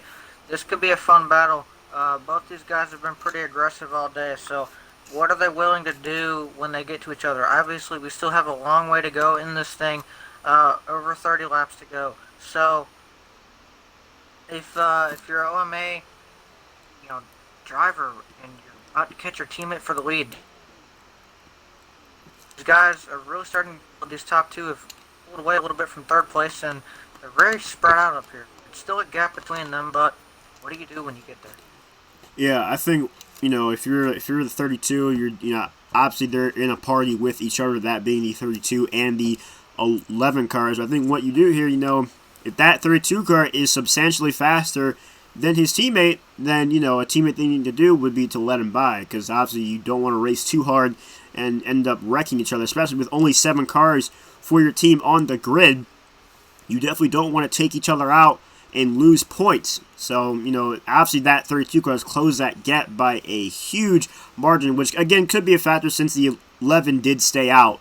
That could be one of the main reasons, why he's catching him, as I believe the 11 car, so the 11 car came down pit road, so no worry about what to do if they catch each other. It looked like the 11 car was playing to pit anyway, as he did stay out after that last caution. So now the 32 car, right back to where he was in stage 1, the leader and dominating, pulling away here in this race. OMA has really done a phenomenal job managing this 3-car disadvantage, and they are finding some way to keep this lead, or keep this points gap the way it is, as Bit Skydiver, again, back up to where he was before, just dominating this whole field. Well, and Rick, I'm going to put my strategy hat back on here for a minute. I think what that 11 might have been trying to do right there, and it's not a bad move, even though he's your teammate, it's still nice to win, right? So I think what he's trying to do, he knew 32 was faster, he did fuel window, but what this sets him up to do, he took a short pit strategy. Well, it's harder to pull off here at a road course because it's so technical and so long. He can potentially gain time on that 32 by being on new tires, while the 32 is on worn out tires and still has to pit. They were pretty close together, but do you think the 32 before, obviously he was closing, that might be due to new tires, but he's been fast. Both those guys have. Do you think the 32 is just too quick? Or do you think he does have a chance to pull off the short pit and try to see if he can leapfrog and gain some time on the 32? Harv, you can see that the 32 has been on it since the outset. Skydiver is going for it all. Jumping out of the plane and free-falling towards that first-place position. We'll see if his aim is true. Hopefully, he doesn't pull the cord too late, but he is chasing down the one of Wage, that driver for Wolfpack Racing, and then just ahead of Wage was the 11 car of Mizcraft, who then came down pit road. So far, this is going to be a fantastic race to the bitter end. Now less than 40 to go. I believe the 11 coming down pit road is more strategy than anything. Yeah, 32 laps to go as the 32 car hit the line. So with these guys coming near the end of the stage, or not end of the stage, but end the fuel run here, I believe the guys that pit last caution should be coming down pit road right now, meaning that, with 2 full cans of gas, it gives you about 11 laps of fuel. And with 32 laps to go and some saving here or there, you definitely see at least 2 more pit stops, maybe 3, but you definitely see at least 2. Now, if those guys find a way to save a enormous amount of fuel, but in those green flag runs, then maybe they could find a way to stretch it to 2, or maybe find a way to only have to take, a splash of gas in that third pit stop. But we'll see what happens here. Obviously, your caution kind of shakes up this whole game plan here. But with these guys spread out here, Harvick fan, do you think we go green to the end? I think we definitely can. I'm sure there's a few places in the field. There's a battle or two here and there going on. As you see the 32, he ducks down on pit road, and I'll elaborate on this in a minute. Why this might be, this could come back to bite him. But no, I green all the way to the end. These guys are really spread out. This place is big. Unless something absolutely insane happens, I think this thing does go green. But the thing with the 32 coming in right now, he stayed out about 2 laps longer than the man he was racing with, which is 11 of its Miscraft. Alright? Well, when he came in, that meant Kraft was out on the track for 2 laps on new tires in the 32. That's 2 laps worth of time on new tires that he's going to gain. Now, obviously the 32 will have better tires right here, but at the end of it, that's still going to be close. That's still going to be closer together than these guys. The tire level, they're going to level off a little bit, but I think good strategy play right here if it falls his way and he didn't lose too much on pit road. Yeah, and that 32 car who entered pit road, he entered pit road as the lead car and came out as the lead car, so that shows how big of a gap he had on the whole field, as he was able to stay in the lead and still have a substantial gap between him and his teammate of the 11 car. So that really just goes to show the dominance that he has had all race here, or at least the parts where he's been in the lead. He has shown that why he's one of the best cars out on the track. Is he's coming around to, I believe, 30 laps to go, if I'm not mistaken. But it'll be 30 to go at the line, KD. Skydiver in the 32 has opened up a big 6-pack all over the rest of this field, and he's shown he can't be kept down. However, a lot can happen in these last 30 laps. Complacency, one of my favorite C words in racing, can come to light if these drivers get complacent and forget to hit their marks in the bus stop or pit road or on the exit of pit road. It's a 20-second gap between first and fifth place with now 30 to go. The number 2 of Sinfonian Marley getting crazy loose out of that first corner this last lap as well. One of the last beacons for Wolfpack Racing. So far, it looks like OMA has been dominating this stage and they can't be stopped, but anything can happen with 29 to go this time by. Yeah, we still have a long way to go. Under 30 laps to go when the 32 car hits the stripe. Anything could happen. They still got a couple more pit stops to make, so you could see some mistakes in pit road, or you could see a potential caution, which could bunch up the field. So anything can happen here in these final laps. Still got a long way to go here. So, and like how you were saying about complacency, it's really easy if you're kind of sitting by yourself. It's really easy to kind of get complacent, be kind of, to be satisfied with where you're at, and then all of a sudden you either stop hitting your marks or you just start getting lazy and you kind of start running a tad bit slower. All of a sudden you got a car on your bumper, and then you got to fight for position. But right now this field is really spread out. The 32 car just kind of flexing his muscles here as he comes up on lap traffic on the 21. Hopefully the 21 kind of lets him by with ease here. You don't want to see any kind of lap traffic mishaps happen. That's always the worst. And we have seen that previously in the showdown in the first round. We've seen some lap traffic kind of cause some havoc when really all they should have done is get out of the way. So it's going to be critical for the 32 car here to get by this lap traffic here with no problems. It looked like the 21 car let him by, so good sportsmanship right there, letting the leader go by. And now he's working on the 24 car.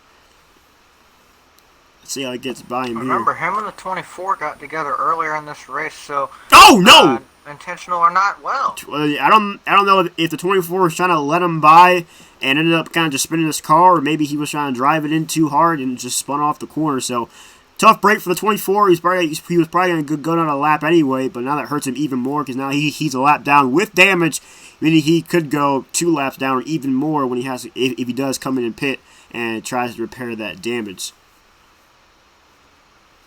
Big damage for the 24. That's the second time in this race the 24 has gone around by himself in turn 1. The third time all together. So it just goes downhill for C.G. Smith in the Exalta Camaro, but Skydiver in that 32 Dryden Mustang continues to pull away from second and third place. Pit stops imminent. These drivers do have at minimum 2 more pit stops to complete before they can reach the checkered flag. So far, it has been the Skydiver show, but drivers like Thought Crane, drivers like Ms. Craft, and the 37 of Trippy Tricks have all been able to hold their own for OMA. However, Top Wage in the 1 has been a fantastic talent for Wolfpack Racing, as has Symphonian Marley and the 20 of WPRL Fan, not to mention the 34 of Daddy Goat as well. All of those drivers find themselves in this top 10 and in the hunt for good points. It's not over yet, and it would be an impressive comeback if Wolfpack Racing could manage to pull it together. Yeah, Wolfpack is going to need a caution here if they want to find any way of making up any ground when it comes to points. But as of right now, with this whole field spread out, it's going to be really hard to get a caution here, especially with how the caution rules are at the road courses for the Fast Family League Showdown. You know, as we see in the 20. Oh, the 2-car gets in the grass at the chicane. He's been having a very rough day when it's come to that bus stop area. I've been watching his stream, and he's been having a very rough time when it comes in there. He is on a wheel, but he is just having a tough time trying to get through that chicane part unscathed. So, bad break for the 2-car, not what Wolfpack needed to see, as we have about 26 laps to go. Tell you what, too, I don't know if, I wasn't watching them at the time, but I don't know if he got all 4 tires off the racetrack or not. If so, race control may step in. You cannot cut that bus stop area. Doesn't matter how you go off. Point is, if you go off and gain any sort of advantage or some kind of, cutting that bus stop, cutting distance off the racetrack, you will have to do a stop and go penalty at one of 3 points on the racetrack. So that could play into factor for him. He's been running well all day. He's been one of the big representatives out of the WPRL camp. But I don't know. We'll have to see if they step in or not. I don't think he got all 4 off or anything enough to get a penalty, but they might. Yeah, I think when you're talking about that stop and go penalty, I think if he cuts the track and he doesn't and the game doesn't give him a penalty, I believe that race control will step in. But he did, or the game did stop him itself.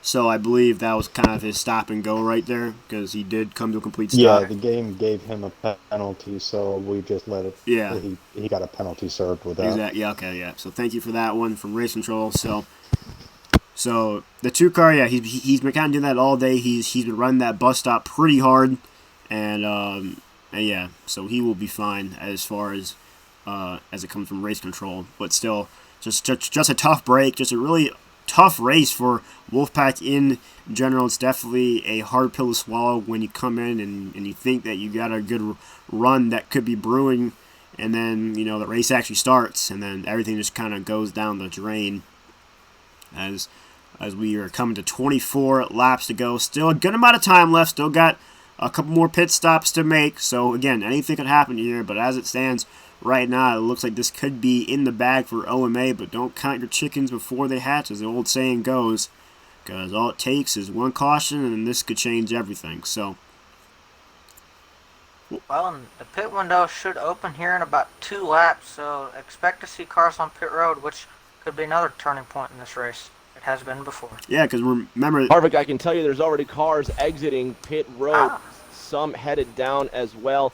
Cars having some trouble standing on a lot of cars having a lot of trouble hanging on to it. The 22 of Tinted Views, the 21 car being driven by Little Wing.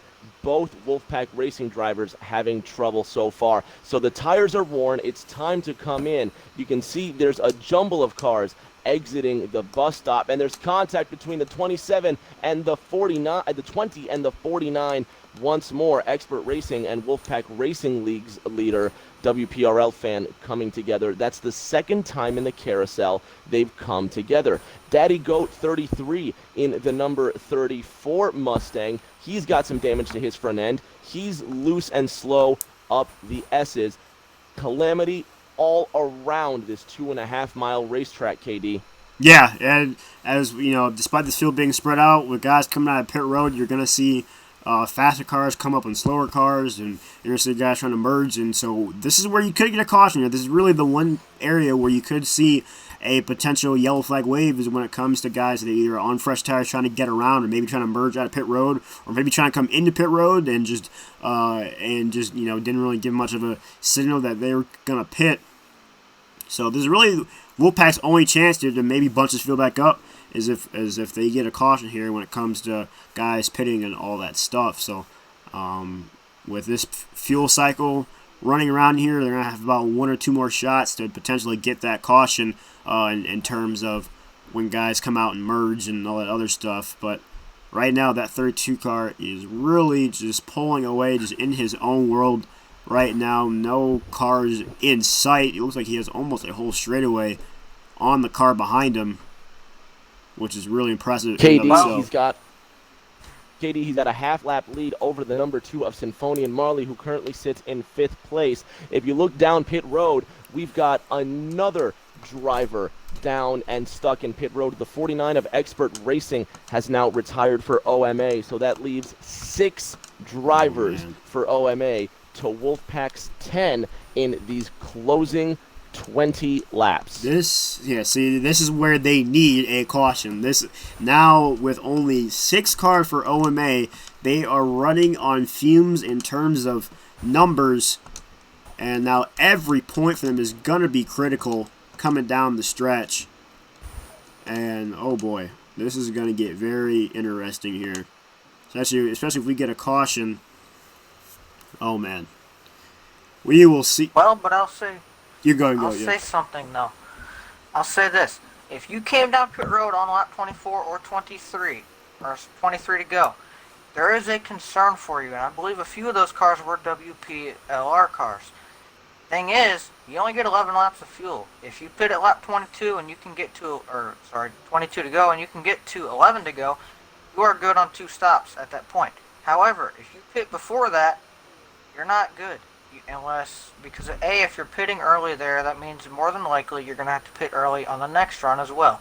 So you're either going to have to save 2 to 4 laps of fuel, somewhere in that range, maybe 1, or you're going to have to make an extra pit stop compared to some of these guys like the 32 have been making.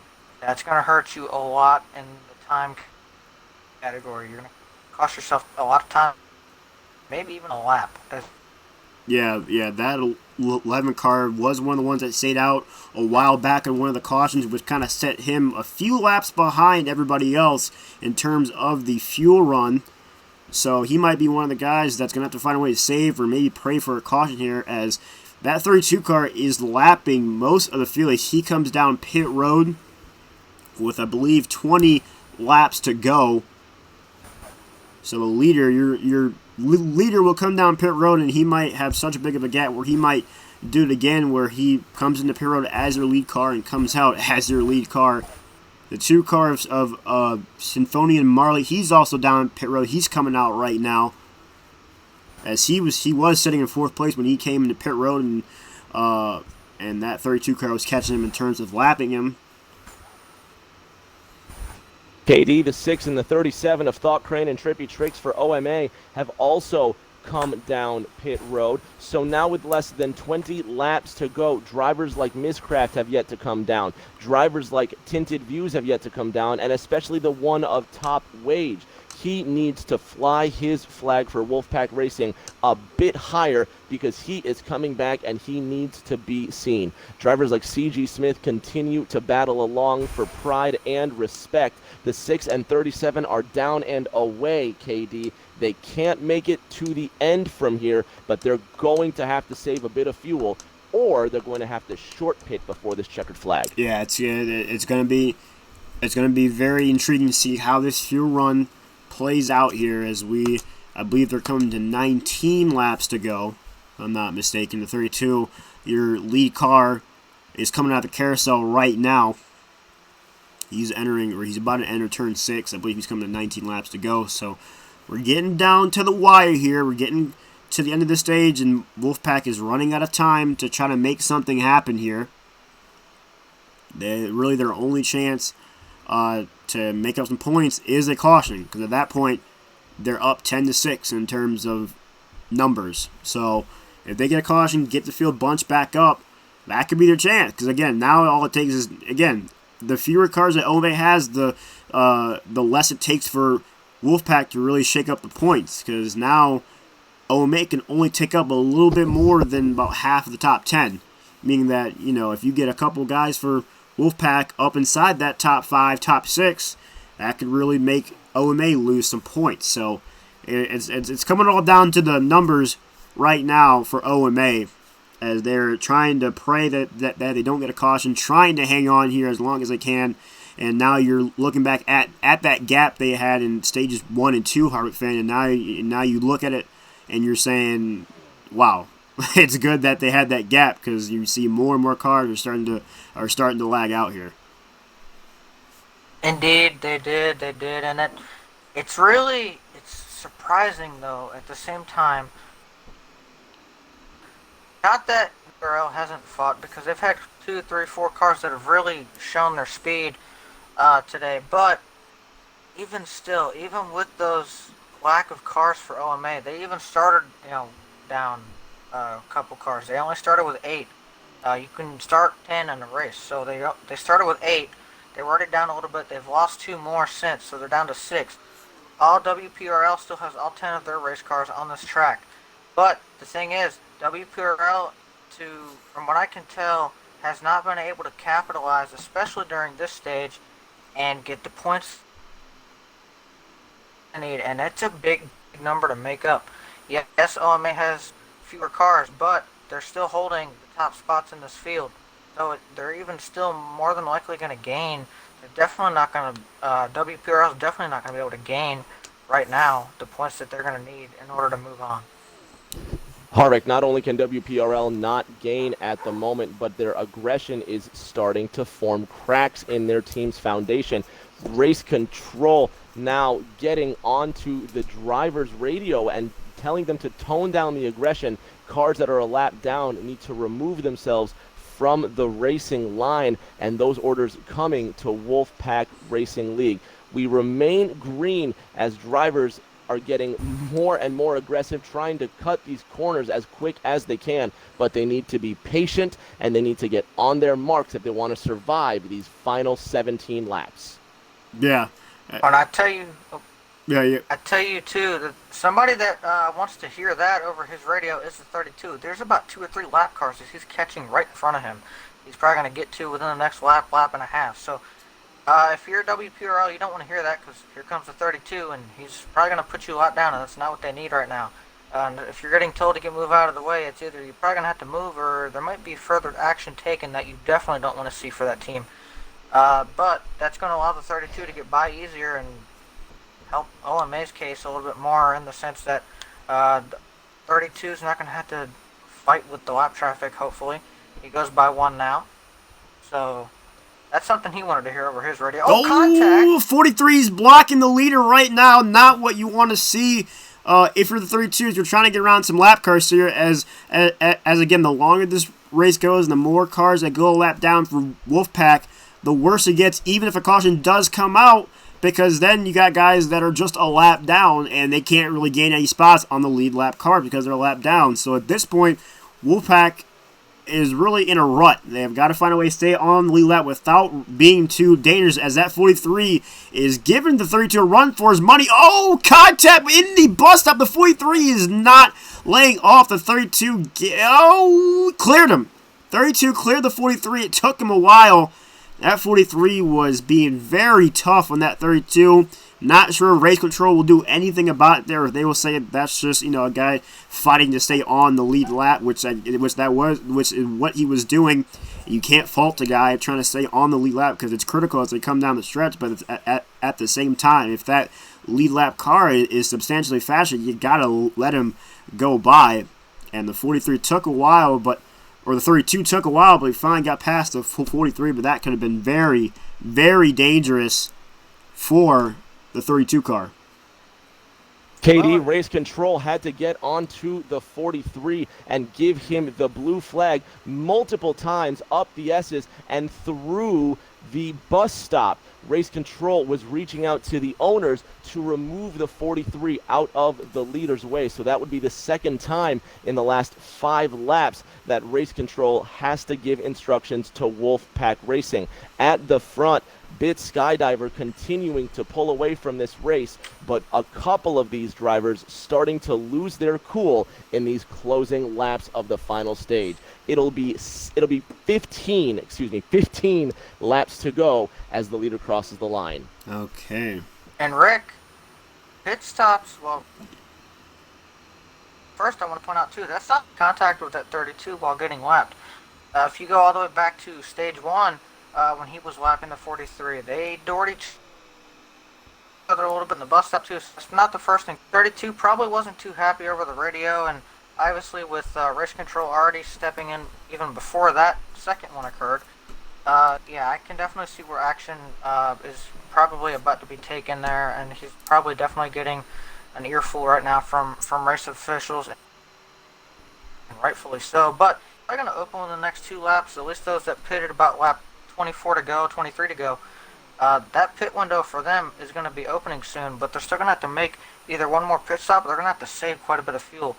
But for the rest of these guys, probably about 4 or 5 laps away. Yeah, So I'm looking in the chat box of the stream right now, and we got guys arguing about if what the 43 did was dirty or not, which I wouldn't say it was technically dirty, but it definitely was not good sportsmanship to fight that much with the leader of all cars when the leader is substantially faster. It's one thing if you're on fresh tires and the leader's on old tires, and then you're kind of and you're like just as fast or maybe a little bit faster than him. But clearly the 32 had a big advantage on the 43, and the 43 gave him a very tough time. Which again, you definitely don't want to see that, because that could have ended very bad for the 32 and really Wolfpack in general, because then the 43 probably would have gotten a penalty, which only hurts them even more. So really, there's really no benefit for the 43 to race them that hard. But luckily, nothing happened here, and we will race on. Skydiver now yielding to the 32 as he comes down into the bus stop once again. Now the 32 starting to pull away. There you see he's getting around the 24 of C.G. Smith, who gets right in front of his WPRL teammate and team captain, WPRL fan. So the 32 continues to dominate now. You see the 6 of Thought Crane getting loose out of those S's, and Harvick called it a while ago. Pit stops need to begin. Some of these drivers losing control of their cars on these worn tires.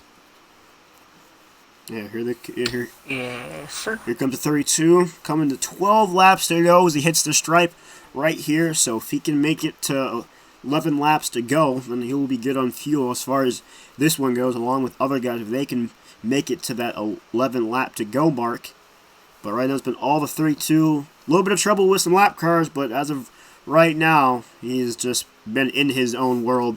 And looking back on the stream here, and some guys they're still arguing about about if what the 43 did was dirty or not. Definitely a good debate for guys to have right now. Is this race, it's something for us to talk about, because this race has been pretty boring for the most part. Been all 32 for most of this one here. OMA again still hanging on by a thread in terms of numbers. They only have 6 cars on the grid, and a lot of them are lapped down due to their teammate, the 32.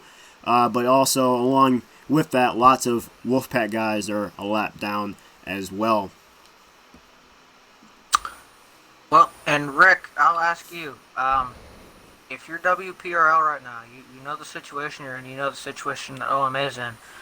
They're struggling right now. Is there anything, as laps wind down here, is there anything they can do to somehow miraculously get really all their cars ahead of these OMA guys? I think that's going to be what's necessary. Is there anything they can do?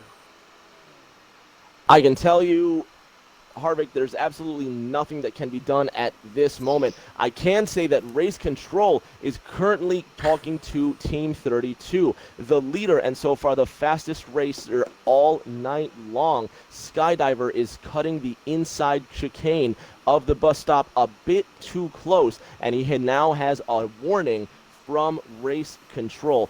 That could be the Achilles heel, but it will monitor the 32 now as he comes through that chicane next time by. You see the 11 of Mistcraft now comes down pit road, and this could be the final pit stop of the race for these OMA drivers. The 43 of Way Too Fast is also in pit road. The 22 of Tinted Views now comes down pit road. The 1 of Top Wage, arguably the fastest driver for Wolfpack Racing all night long, continues his pursuit of a top 5 finish. He looks to come down pit road, hesitates, and continues to race on. So a bit of strategy, a bit of gamesmanship being played late in this race by Wolfpack.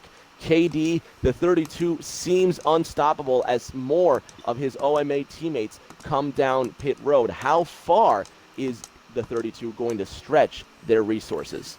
We'll see. I feel like I have a feeling that he's going to come down pit road here, coming to 9 laps to go when he hits the stripe. This time around, as he does have a very comfortable lead here, and he will be good on fuel when he comes back in for a pit stop here.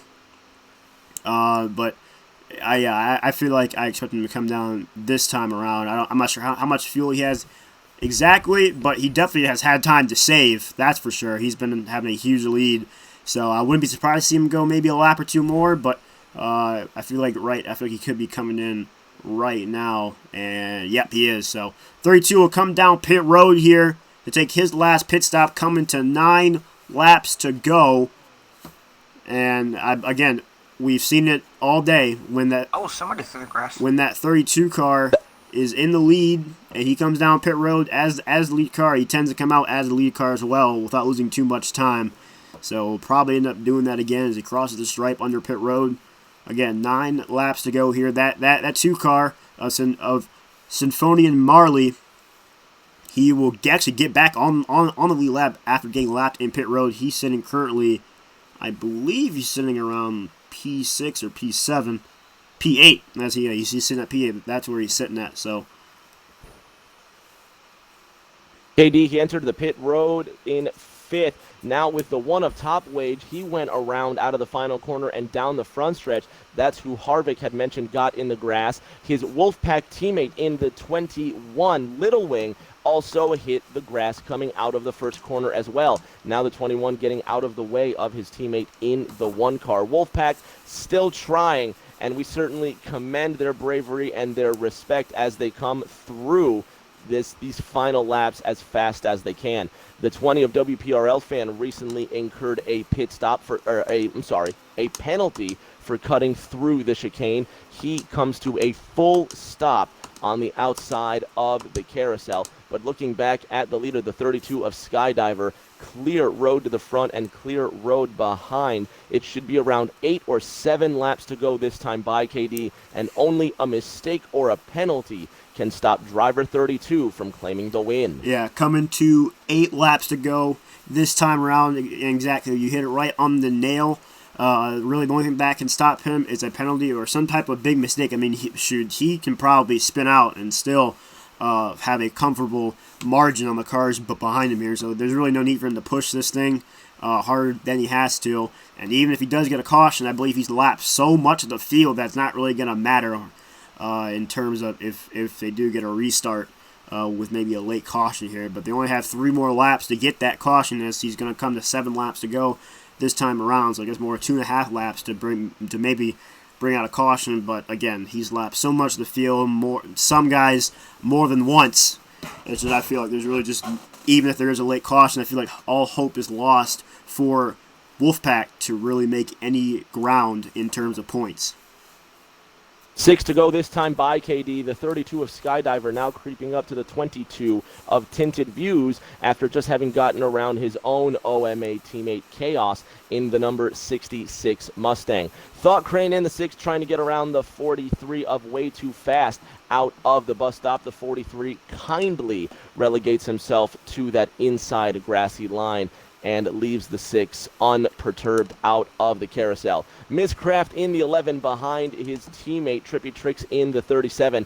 These two drivers have been far and away two of the fastest drivers all night, with the 6 of Thought Crane just patiently trailing behind, but they have been no match for Bit Skydiver, who's done incredibly well, making up that damage and that lost time after being involved in a couple of those early cautions. Yeah, all the drivers for OMA have been very dominant, but nowhere near the strength of that 32, which, again, like how you said, he had some troubles in Stage 1. He was dominating Stage 1 and then got caught up in some wrecks, kind of had some mistakes, kind of ran himself off the racetrack and put himself in the rear, but made his way back up. And Hard Fan, like how you predicted, he's back up here in first, and it looks like he might come away with this win, barring no more mistakes, as he's coming to 5 to go, so no more cautions at this point. So the only way that we can see a change in the lead here is if something miraculous happens with this 32 car, Harvick Fan. Indeed, he is catching up to a little bit of lap traffic here. I don't suspect it being too much of an issue. For the most part, the lap cars have been very respectful today.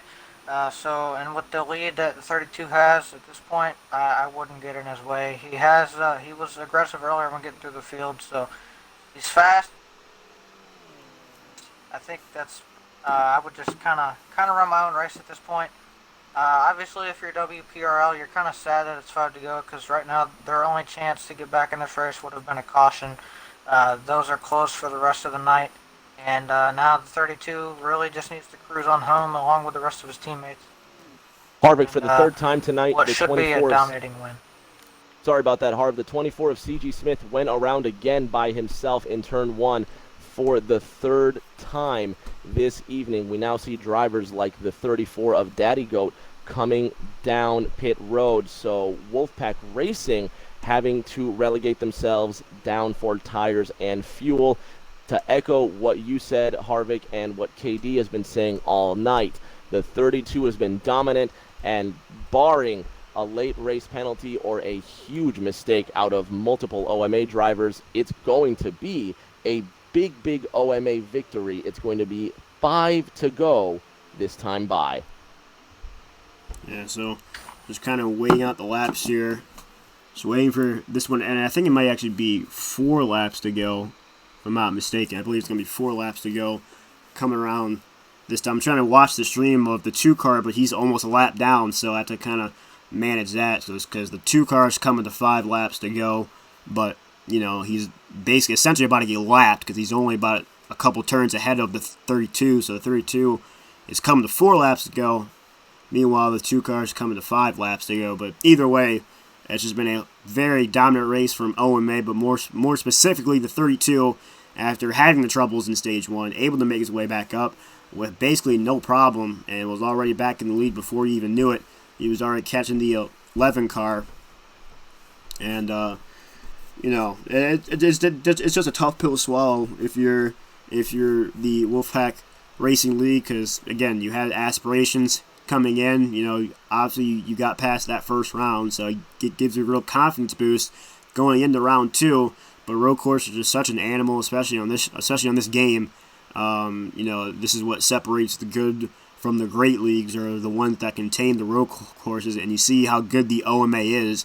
They're able to run the road course with only 6 drivers and dominate it as if they had 10 drivers in the race to begin with.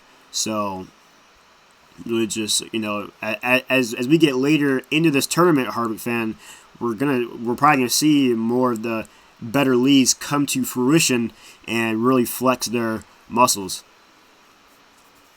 Indeed, and I think this round is probably arguably the most challenging, because these places, these road courses, they take a special type of talent. You had to have so much talent so much awareness and so much attention to detail as far as how you drive. You have to make sure you get your shifting point, shift too early in the corner. You risk spinning yourself, any of those things.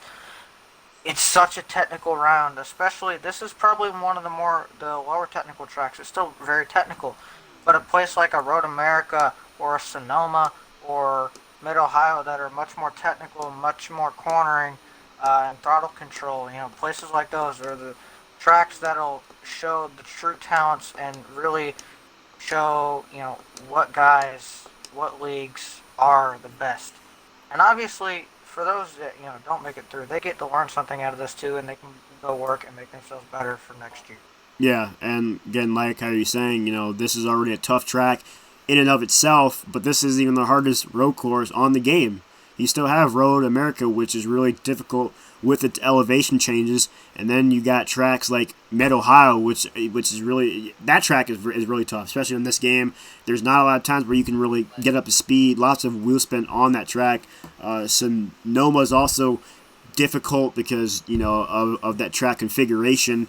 In the changing of the course that they now race or whatever. And then, in my opinion, the two easiest road courses on this game are probably Canadian Tire and Watkins Glen, which where we're at right now. Both these tracks are simple, lots of straightaway action, and not a lot of wheel spin when it comes to certain turns. As we got contact for some lap trap for the 32, the 3 car, the 24. Kind of put up a brick wall right there. It's a 24 cars around in the carousel.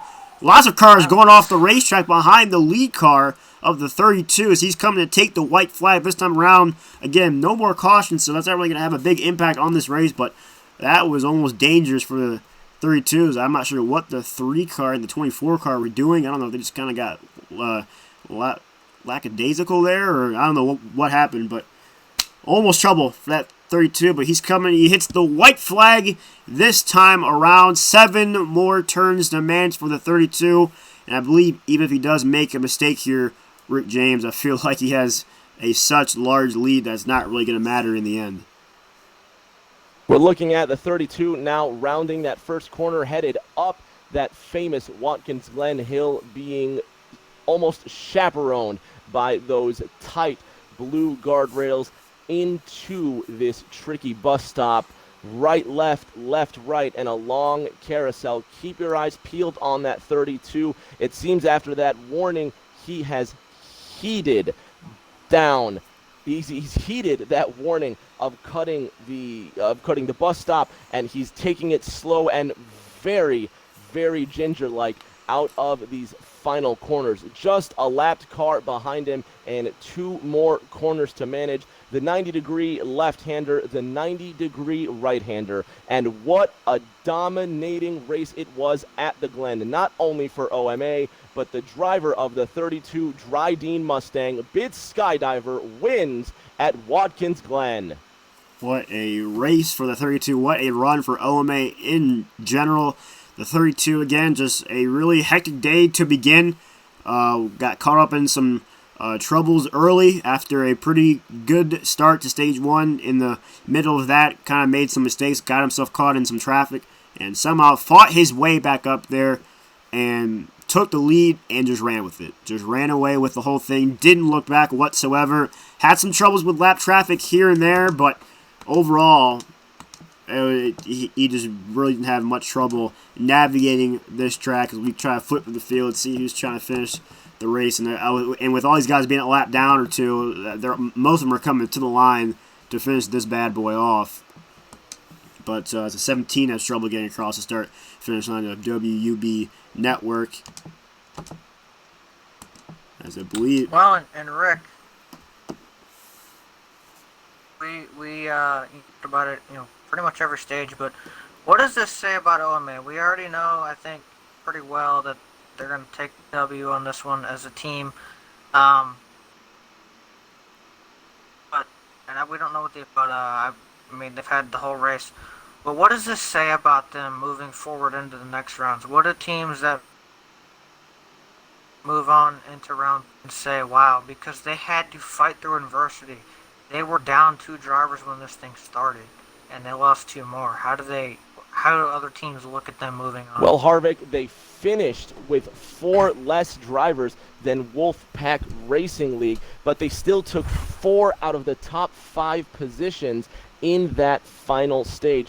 Drivers like the 66 of Chaos, the 49 of Expert Racing, they just couldn't fit. The 49 of Expert Racing had a DNF, unfortunately, but drivers like the 66 of Chaos were just on the outside of the top 5, managing to finish in the top 10. However, these OMA drivers will not collect points for 4 of their drivers, where Wolfpack will. So we'll see how these Stage 3 points end up. We'll see how the overall result ends up, but it was a dominating event for OMA and for the 32 of Bit Skydiver.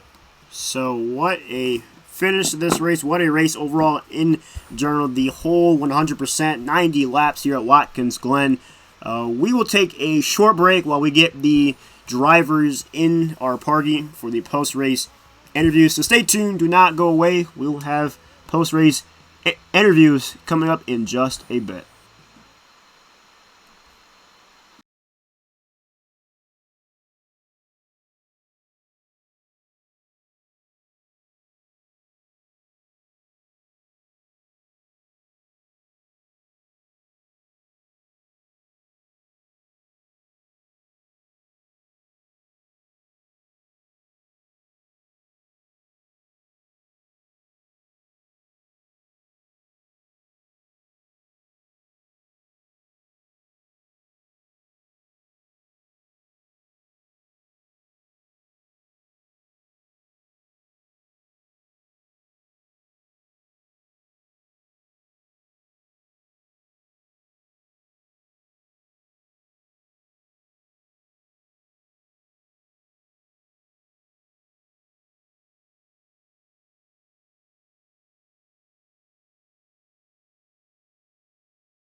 Welcome back, racing fans. We're in the post-race interviews right now after a very good race between the OMA and the Wolfpack Racing League. So we are here right now with all the drivers from their respective leagues. So I guess we'll just start off. We'll just go down the list here.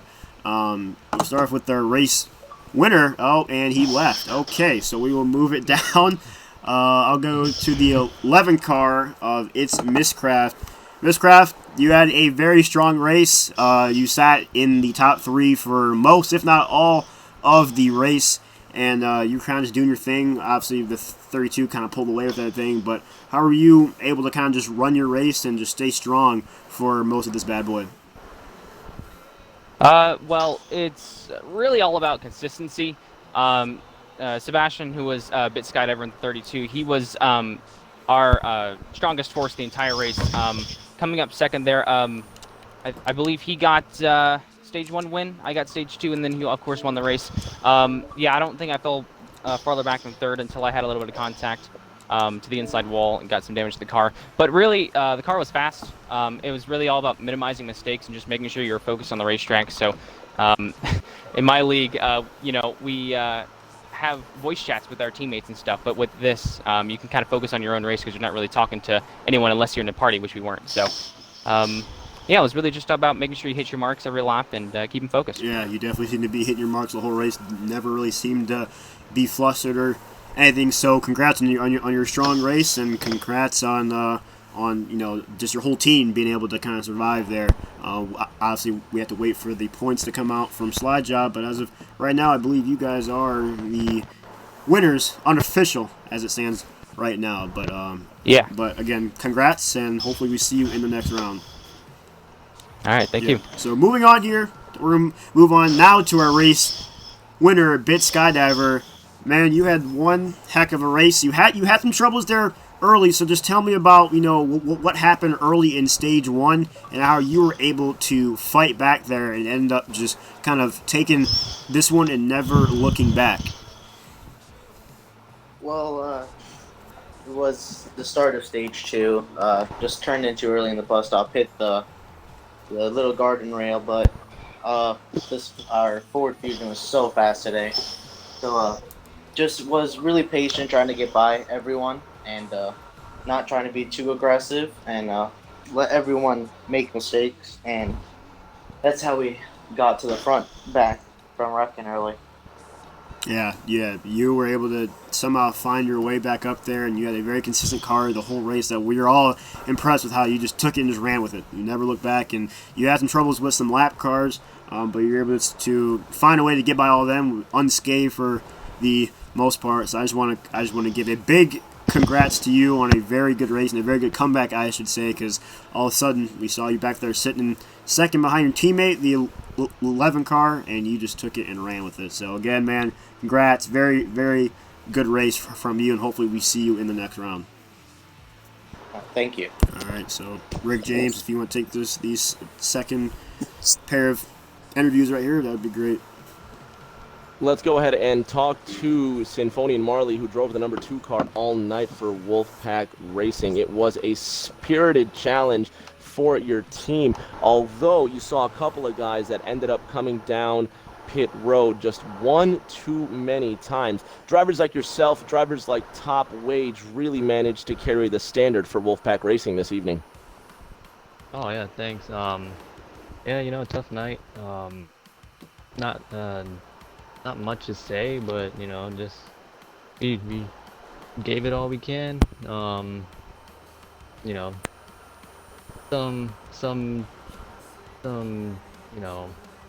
roadblocks in the way. We tried to stay up with them. Like I said, it's all about being consistent and everything. So we just had to be consistent, and it is what it is.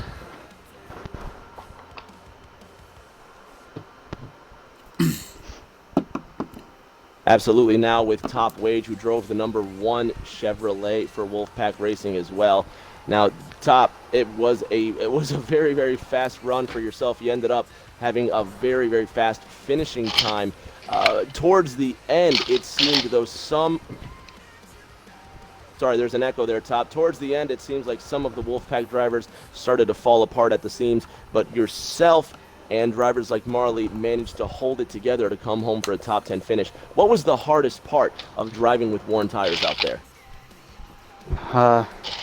Really, honestly, tires weren't really the big issue. It was having the damage towards the ends of the runs, if you had any.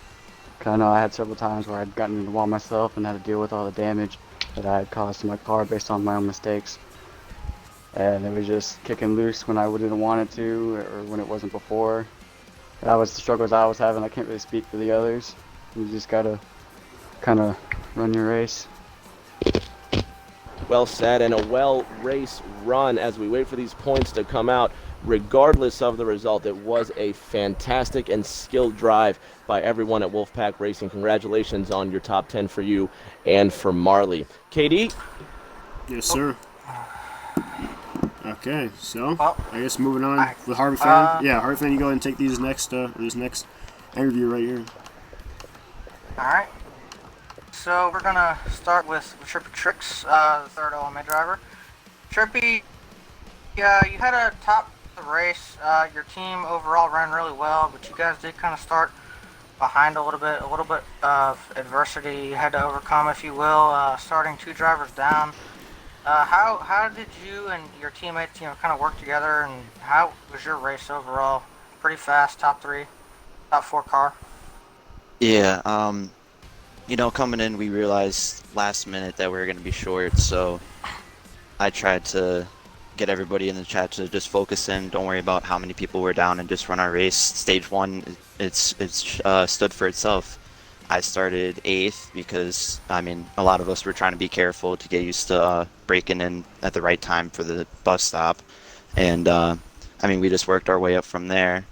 We got ourselves top 1 through 4, and then we had 8 through 10, and then stage 2 losing the 12 and the 49, or the 49 in stage 3, but we lost the 12 in stage 2 due to connection issues. So it was very frustrating mentally to think that we were down a lot of guys throughout the race, but I mean we had some pretty good speed. Top 4, I would say. I was around 2nd through 4th entire race. We were just sitting, 3rd and 2nd when I got up there at the end. I was like, man, I mean, if the 6 gets around me, I'm just gonna park the bus in 3rd. It's top 3, we'll take it. And I'm just glad that we're able to perform very well under, without as many guys as Wolfpack did. Well, and I'd say you guys did a great job. Pretty stellar performance out of you guys tonight and overcoming that adversity. Great run for you and great run for your team. Hopefully, like Katie and Rick said, hopefully we see y'all in the next round. And congrats. Thank you. So now we're gonna move on to WPRL fan. Man, you as well as a driver, more so yourself, had to overcome some adversity. We saw you get in trouble a few times. How do you feel like you overcame that from the driver's seat? How was your race overall?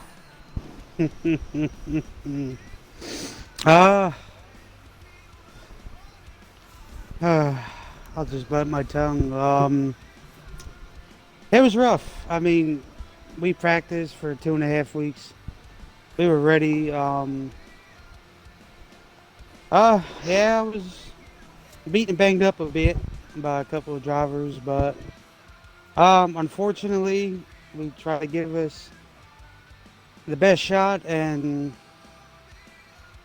I guess it kind of fell short. Yeah, I'm just trying to bite my tongue for right now. The number 20 Toyota, it had some speed here and there. I got caught up in a lot. I'd like to thank all my guys who signed up for this. They work hard every week.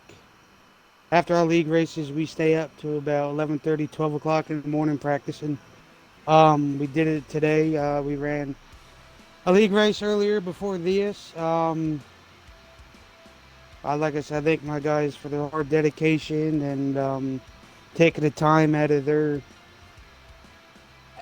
schedule to come race this and try to put a good show on for the fans. Unfortunately, we didn't have a couple of our guys who want to do it due to confliction with their schedule. Like I said, I'd like to thank my top performers. Symphonia Marley, thank you every day. Top Wage, thank you every day too. Yeah, I mean, I guess congratulations to those guys, I suppose. A couple of the calls didn't agree with, but it is what it is. I got a couple of my guys sending clips over, and I have to send them over, and yeah, I mean, I just don't know what else to say. But we're heading to our playoffs on trucks. On Tuesday, we got a hard fought battle there. I give them props all the time. Unfortunately, I work every week. so I'm not able to make mine. But I got great admins that run the show. They do a hell of a good job. Yeah, Tough mean- one. Tough one for you. No, I fully understand where you're coming from, but again, just good job on a good race from all of you. You guys all raced hard. It was fun to watch. Fun to watch up here in the booth with you guys, with Rick James and Harvick fans. So again, congrats on a very solid race, and hopefully we see you guys in the future. So, All right, yeah. is that think- is that all the driver interviews? I think Yes, that's sir. everybody. So slide jobs. If you have All anything right, big, you can take this one up away. to me. Yes, sir. So we did cover early in the broadcast. I think we even saw people on the stream keeping count. OMA did pull to a lead with winning the first two stages, but in a turn of events, WPRL took back some points in the third stage with a couple of drivers in OMA having engine issues and moving through the field. WPRL takes stage 3, 263 to 236, and I know a ton of people had their calculators out in the chat. They were wondering who won. It was close. Well, we're gonna start with WPRL is gonna come home with a grand total of 292 points, and OMA is going to come home with 317 points. Oh, yeah, So close at the end. unofficially, Ooh. OMA will take the victory by 25 points, which is very close penalty. and around the margin that we saw last night. So two very close races. Obviously, all unofficial results are under review until finalized. But for the moment, OMA moves on. So let's talk to the league representative from them, Mr. Miscraft. I couldn't. He left. I could talk He's for not him though. here. Okay, that was who again? Sorry. Trippy. Trippy tricks, yeah. Trippy. So Sorry for the Trippy. inconvenience. No problem at all. So Trippy, unofficially your league is moving on, even though you had struggles. You started with 8, and then had 7 and 6. Only 6 drivers finishing the race, not having engine failure. So coming back from adversity and just battling the whole race. Tell us what was going through your team's mind and how it feels. Yeah, like I said earlier, it was very hard on us mentally, thinking that, it's going to be very, very rough for us to, go through stage 3 when we lost those other 2 to, pull out with the unofficial win. But, we're just a great bunch of kids that are ready to work every day. We work for our own league, and we were talking about this all week. We've been working on it. A lot of people in our chat actually were kind of excited to get a Watkins Glen. I know I was one, but they may have wanted a different track. But I'm just happy for everybody. Whether they didn't get their track or not, we put our head down, went to work, and we pulled out very well with the points. If you want to catch us on any races, we are in the second playoff race for the VRC. You can catch us on Instagram or Twitter at OMA_league. We race at 8 o'clock on this Saturday if you want to go check us out. Absolutely. And I think my last question for you tonight is, is after the second driver had the engine failure and you were down to 6, what would, I'm sure a lot of the fans at home were wondering, what was the team order at that point? I think it's just, you got like the people towards the back. We were kind of thinking, you kind of have to step up, gain some spots here, because it's going to be big in the long run with them already starting out with 10, us having 8. They were going to get a lot of points in the finish in the end, so we were just really thinking, everybody's got to step up. We initially took the top 4 for the first 2 stages, with the 1 splitting that with the being in that top 5, and I think with us representing that, we were stepping up. I think the guys further back understood what we had to go through, and they stepped up big time for us. The 66 of Vortex Chaos, well known as Jonah Johanan, he was riding towards the back half, and that last stage there, he stepped up big for us to get, I believe, I think he got 6th or 7th, which was very key in our success here. Absolutely, yeah. So I'm guessing the team order of the day, just do your part and step up. So nice job. Yes, sir. All Thank you. right. Moving on to Mr. WPRL fan. So for the moment, Wolfpack will be eliminated in the round of road courses. So, tell us, I know we heard a little bit of your thoughts for your team, but tell us how proud you are of your team for winning in round 2 and the performance today. No, they did very good. Like I said, I wish we would have had it. They work hard every day. Like I said, after our league races, we would stay up till about 11:30, 12 o'clock. Yeah, we put in hard dedication and time in to this stuff. I wish we could have brought on the victory. Still trying to get some clips from my guys. I got a few, so I'm sending them over to you. Because my messenger's just blowing up. Sorry. But yeah, I mean, we fought hard. Round 1 was great, fantastic. We had a blast. Like I said, it is what it is. And like I said, I think my top performers, top wage, Symphonia and Marley, they didn't have to be here tonight, but they did.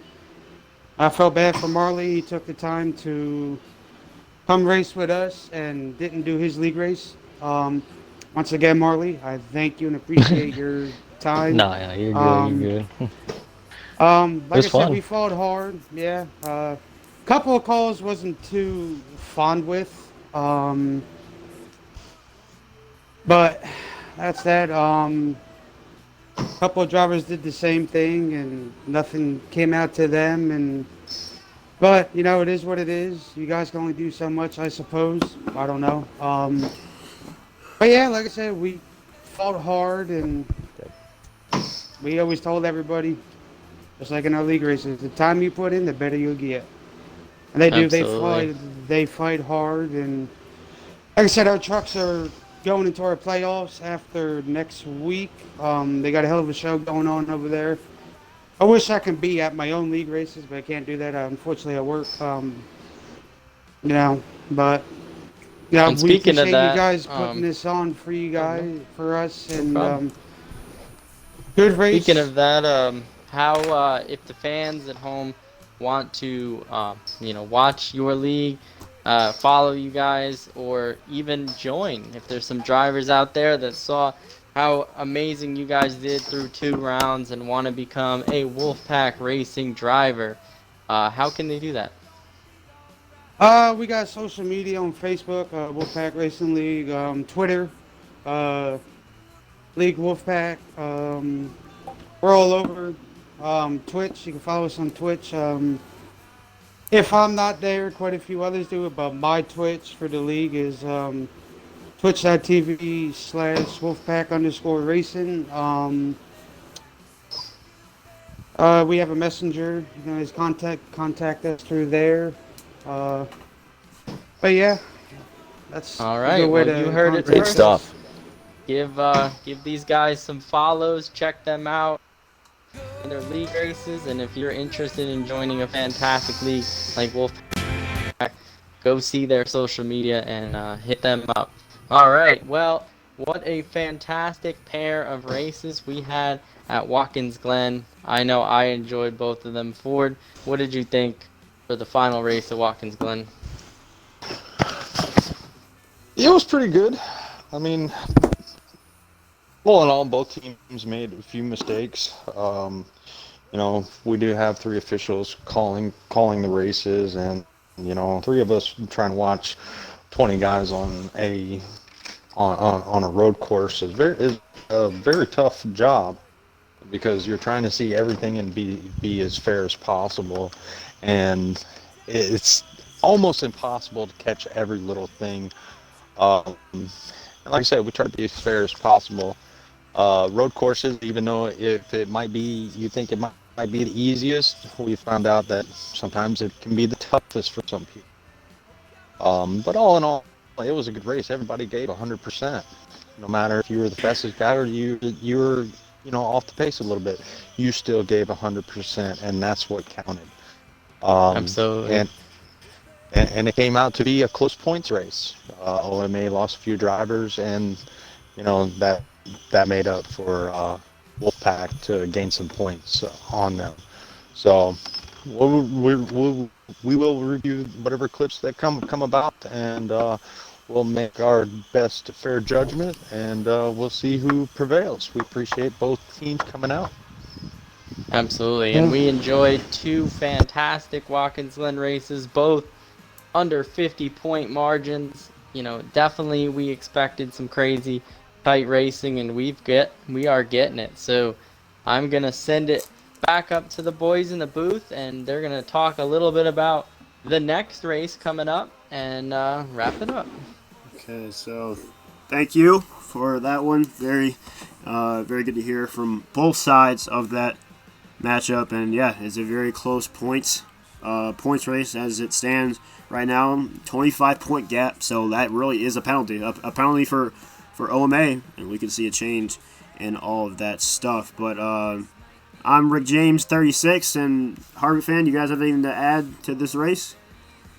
Tomorrow night, KD Unbound is going to go up against TNT, and I'm sorry, I'm looking at not tomorrow night, but Saturday night, the 22nd. Unbound is going up against TNT at Mid-Ohio. That's going to be on twitch.tv/Atlanta Racing. So Thursday night, Thunder going up against the Unbound Racing League. It's been a fun night, a long night of racing, and I think we are just about ready to pack it up and get excited for Saturday night's race. Yes, and then the second race for those two batch of races, again at Mid-Ohio as well, is the Carolina Racing League versus the MAGA League. I don't know if I'm saying that right, but they are racing Sunday at 8 p.m. That will be on twitch.tv/BeastSports02. So also Word Burden and BHD Money 97 will be in the booth for that one as well. So those are the two. Slight change for that one. Oh, all right. Frozen Toes 24 okay. will be the stream. Okay, all right. So twitch.tv/Frozen Toes. You say 24? Is that what it was? Yep. Okay, so he will be the streamer for that race. Obviously, we'll have we'll have the links out there and all that as well. But those are the two races for the weekend. So again, be on the watch for those. But I believe that's all we have from the Fast Family Racing League Showdown. Once again, I'm your host, Kid Dynamite 185. Alongside me, I'm Rick James 36 and K Harvick Fan 429. And again, thank you to our league officials, Mr. Slide Job 1996 and Ford Tough 82, along with Freight Dog 32 as well. So for the last time in the booth, we will see you guys this weekend.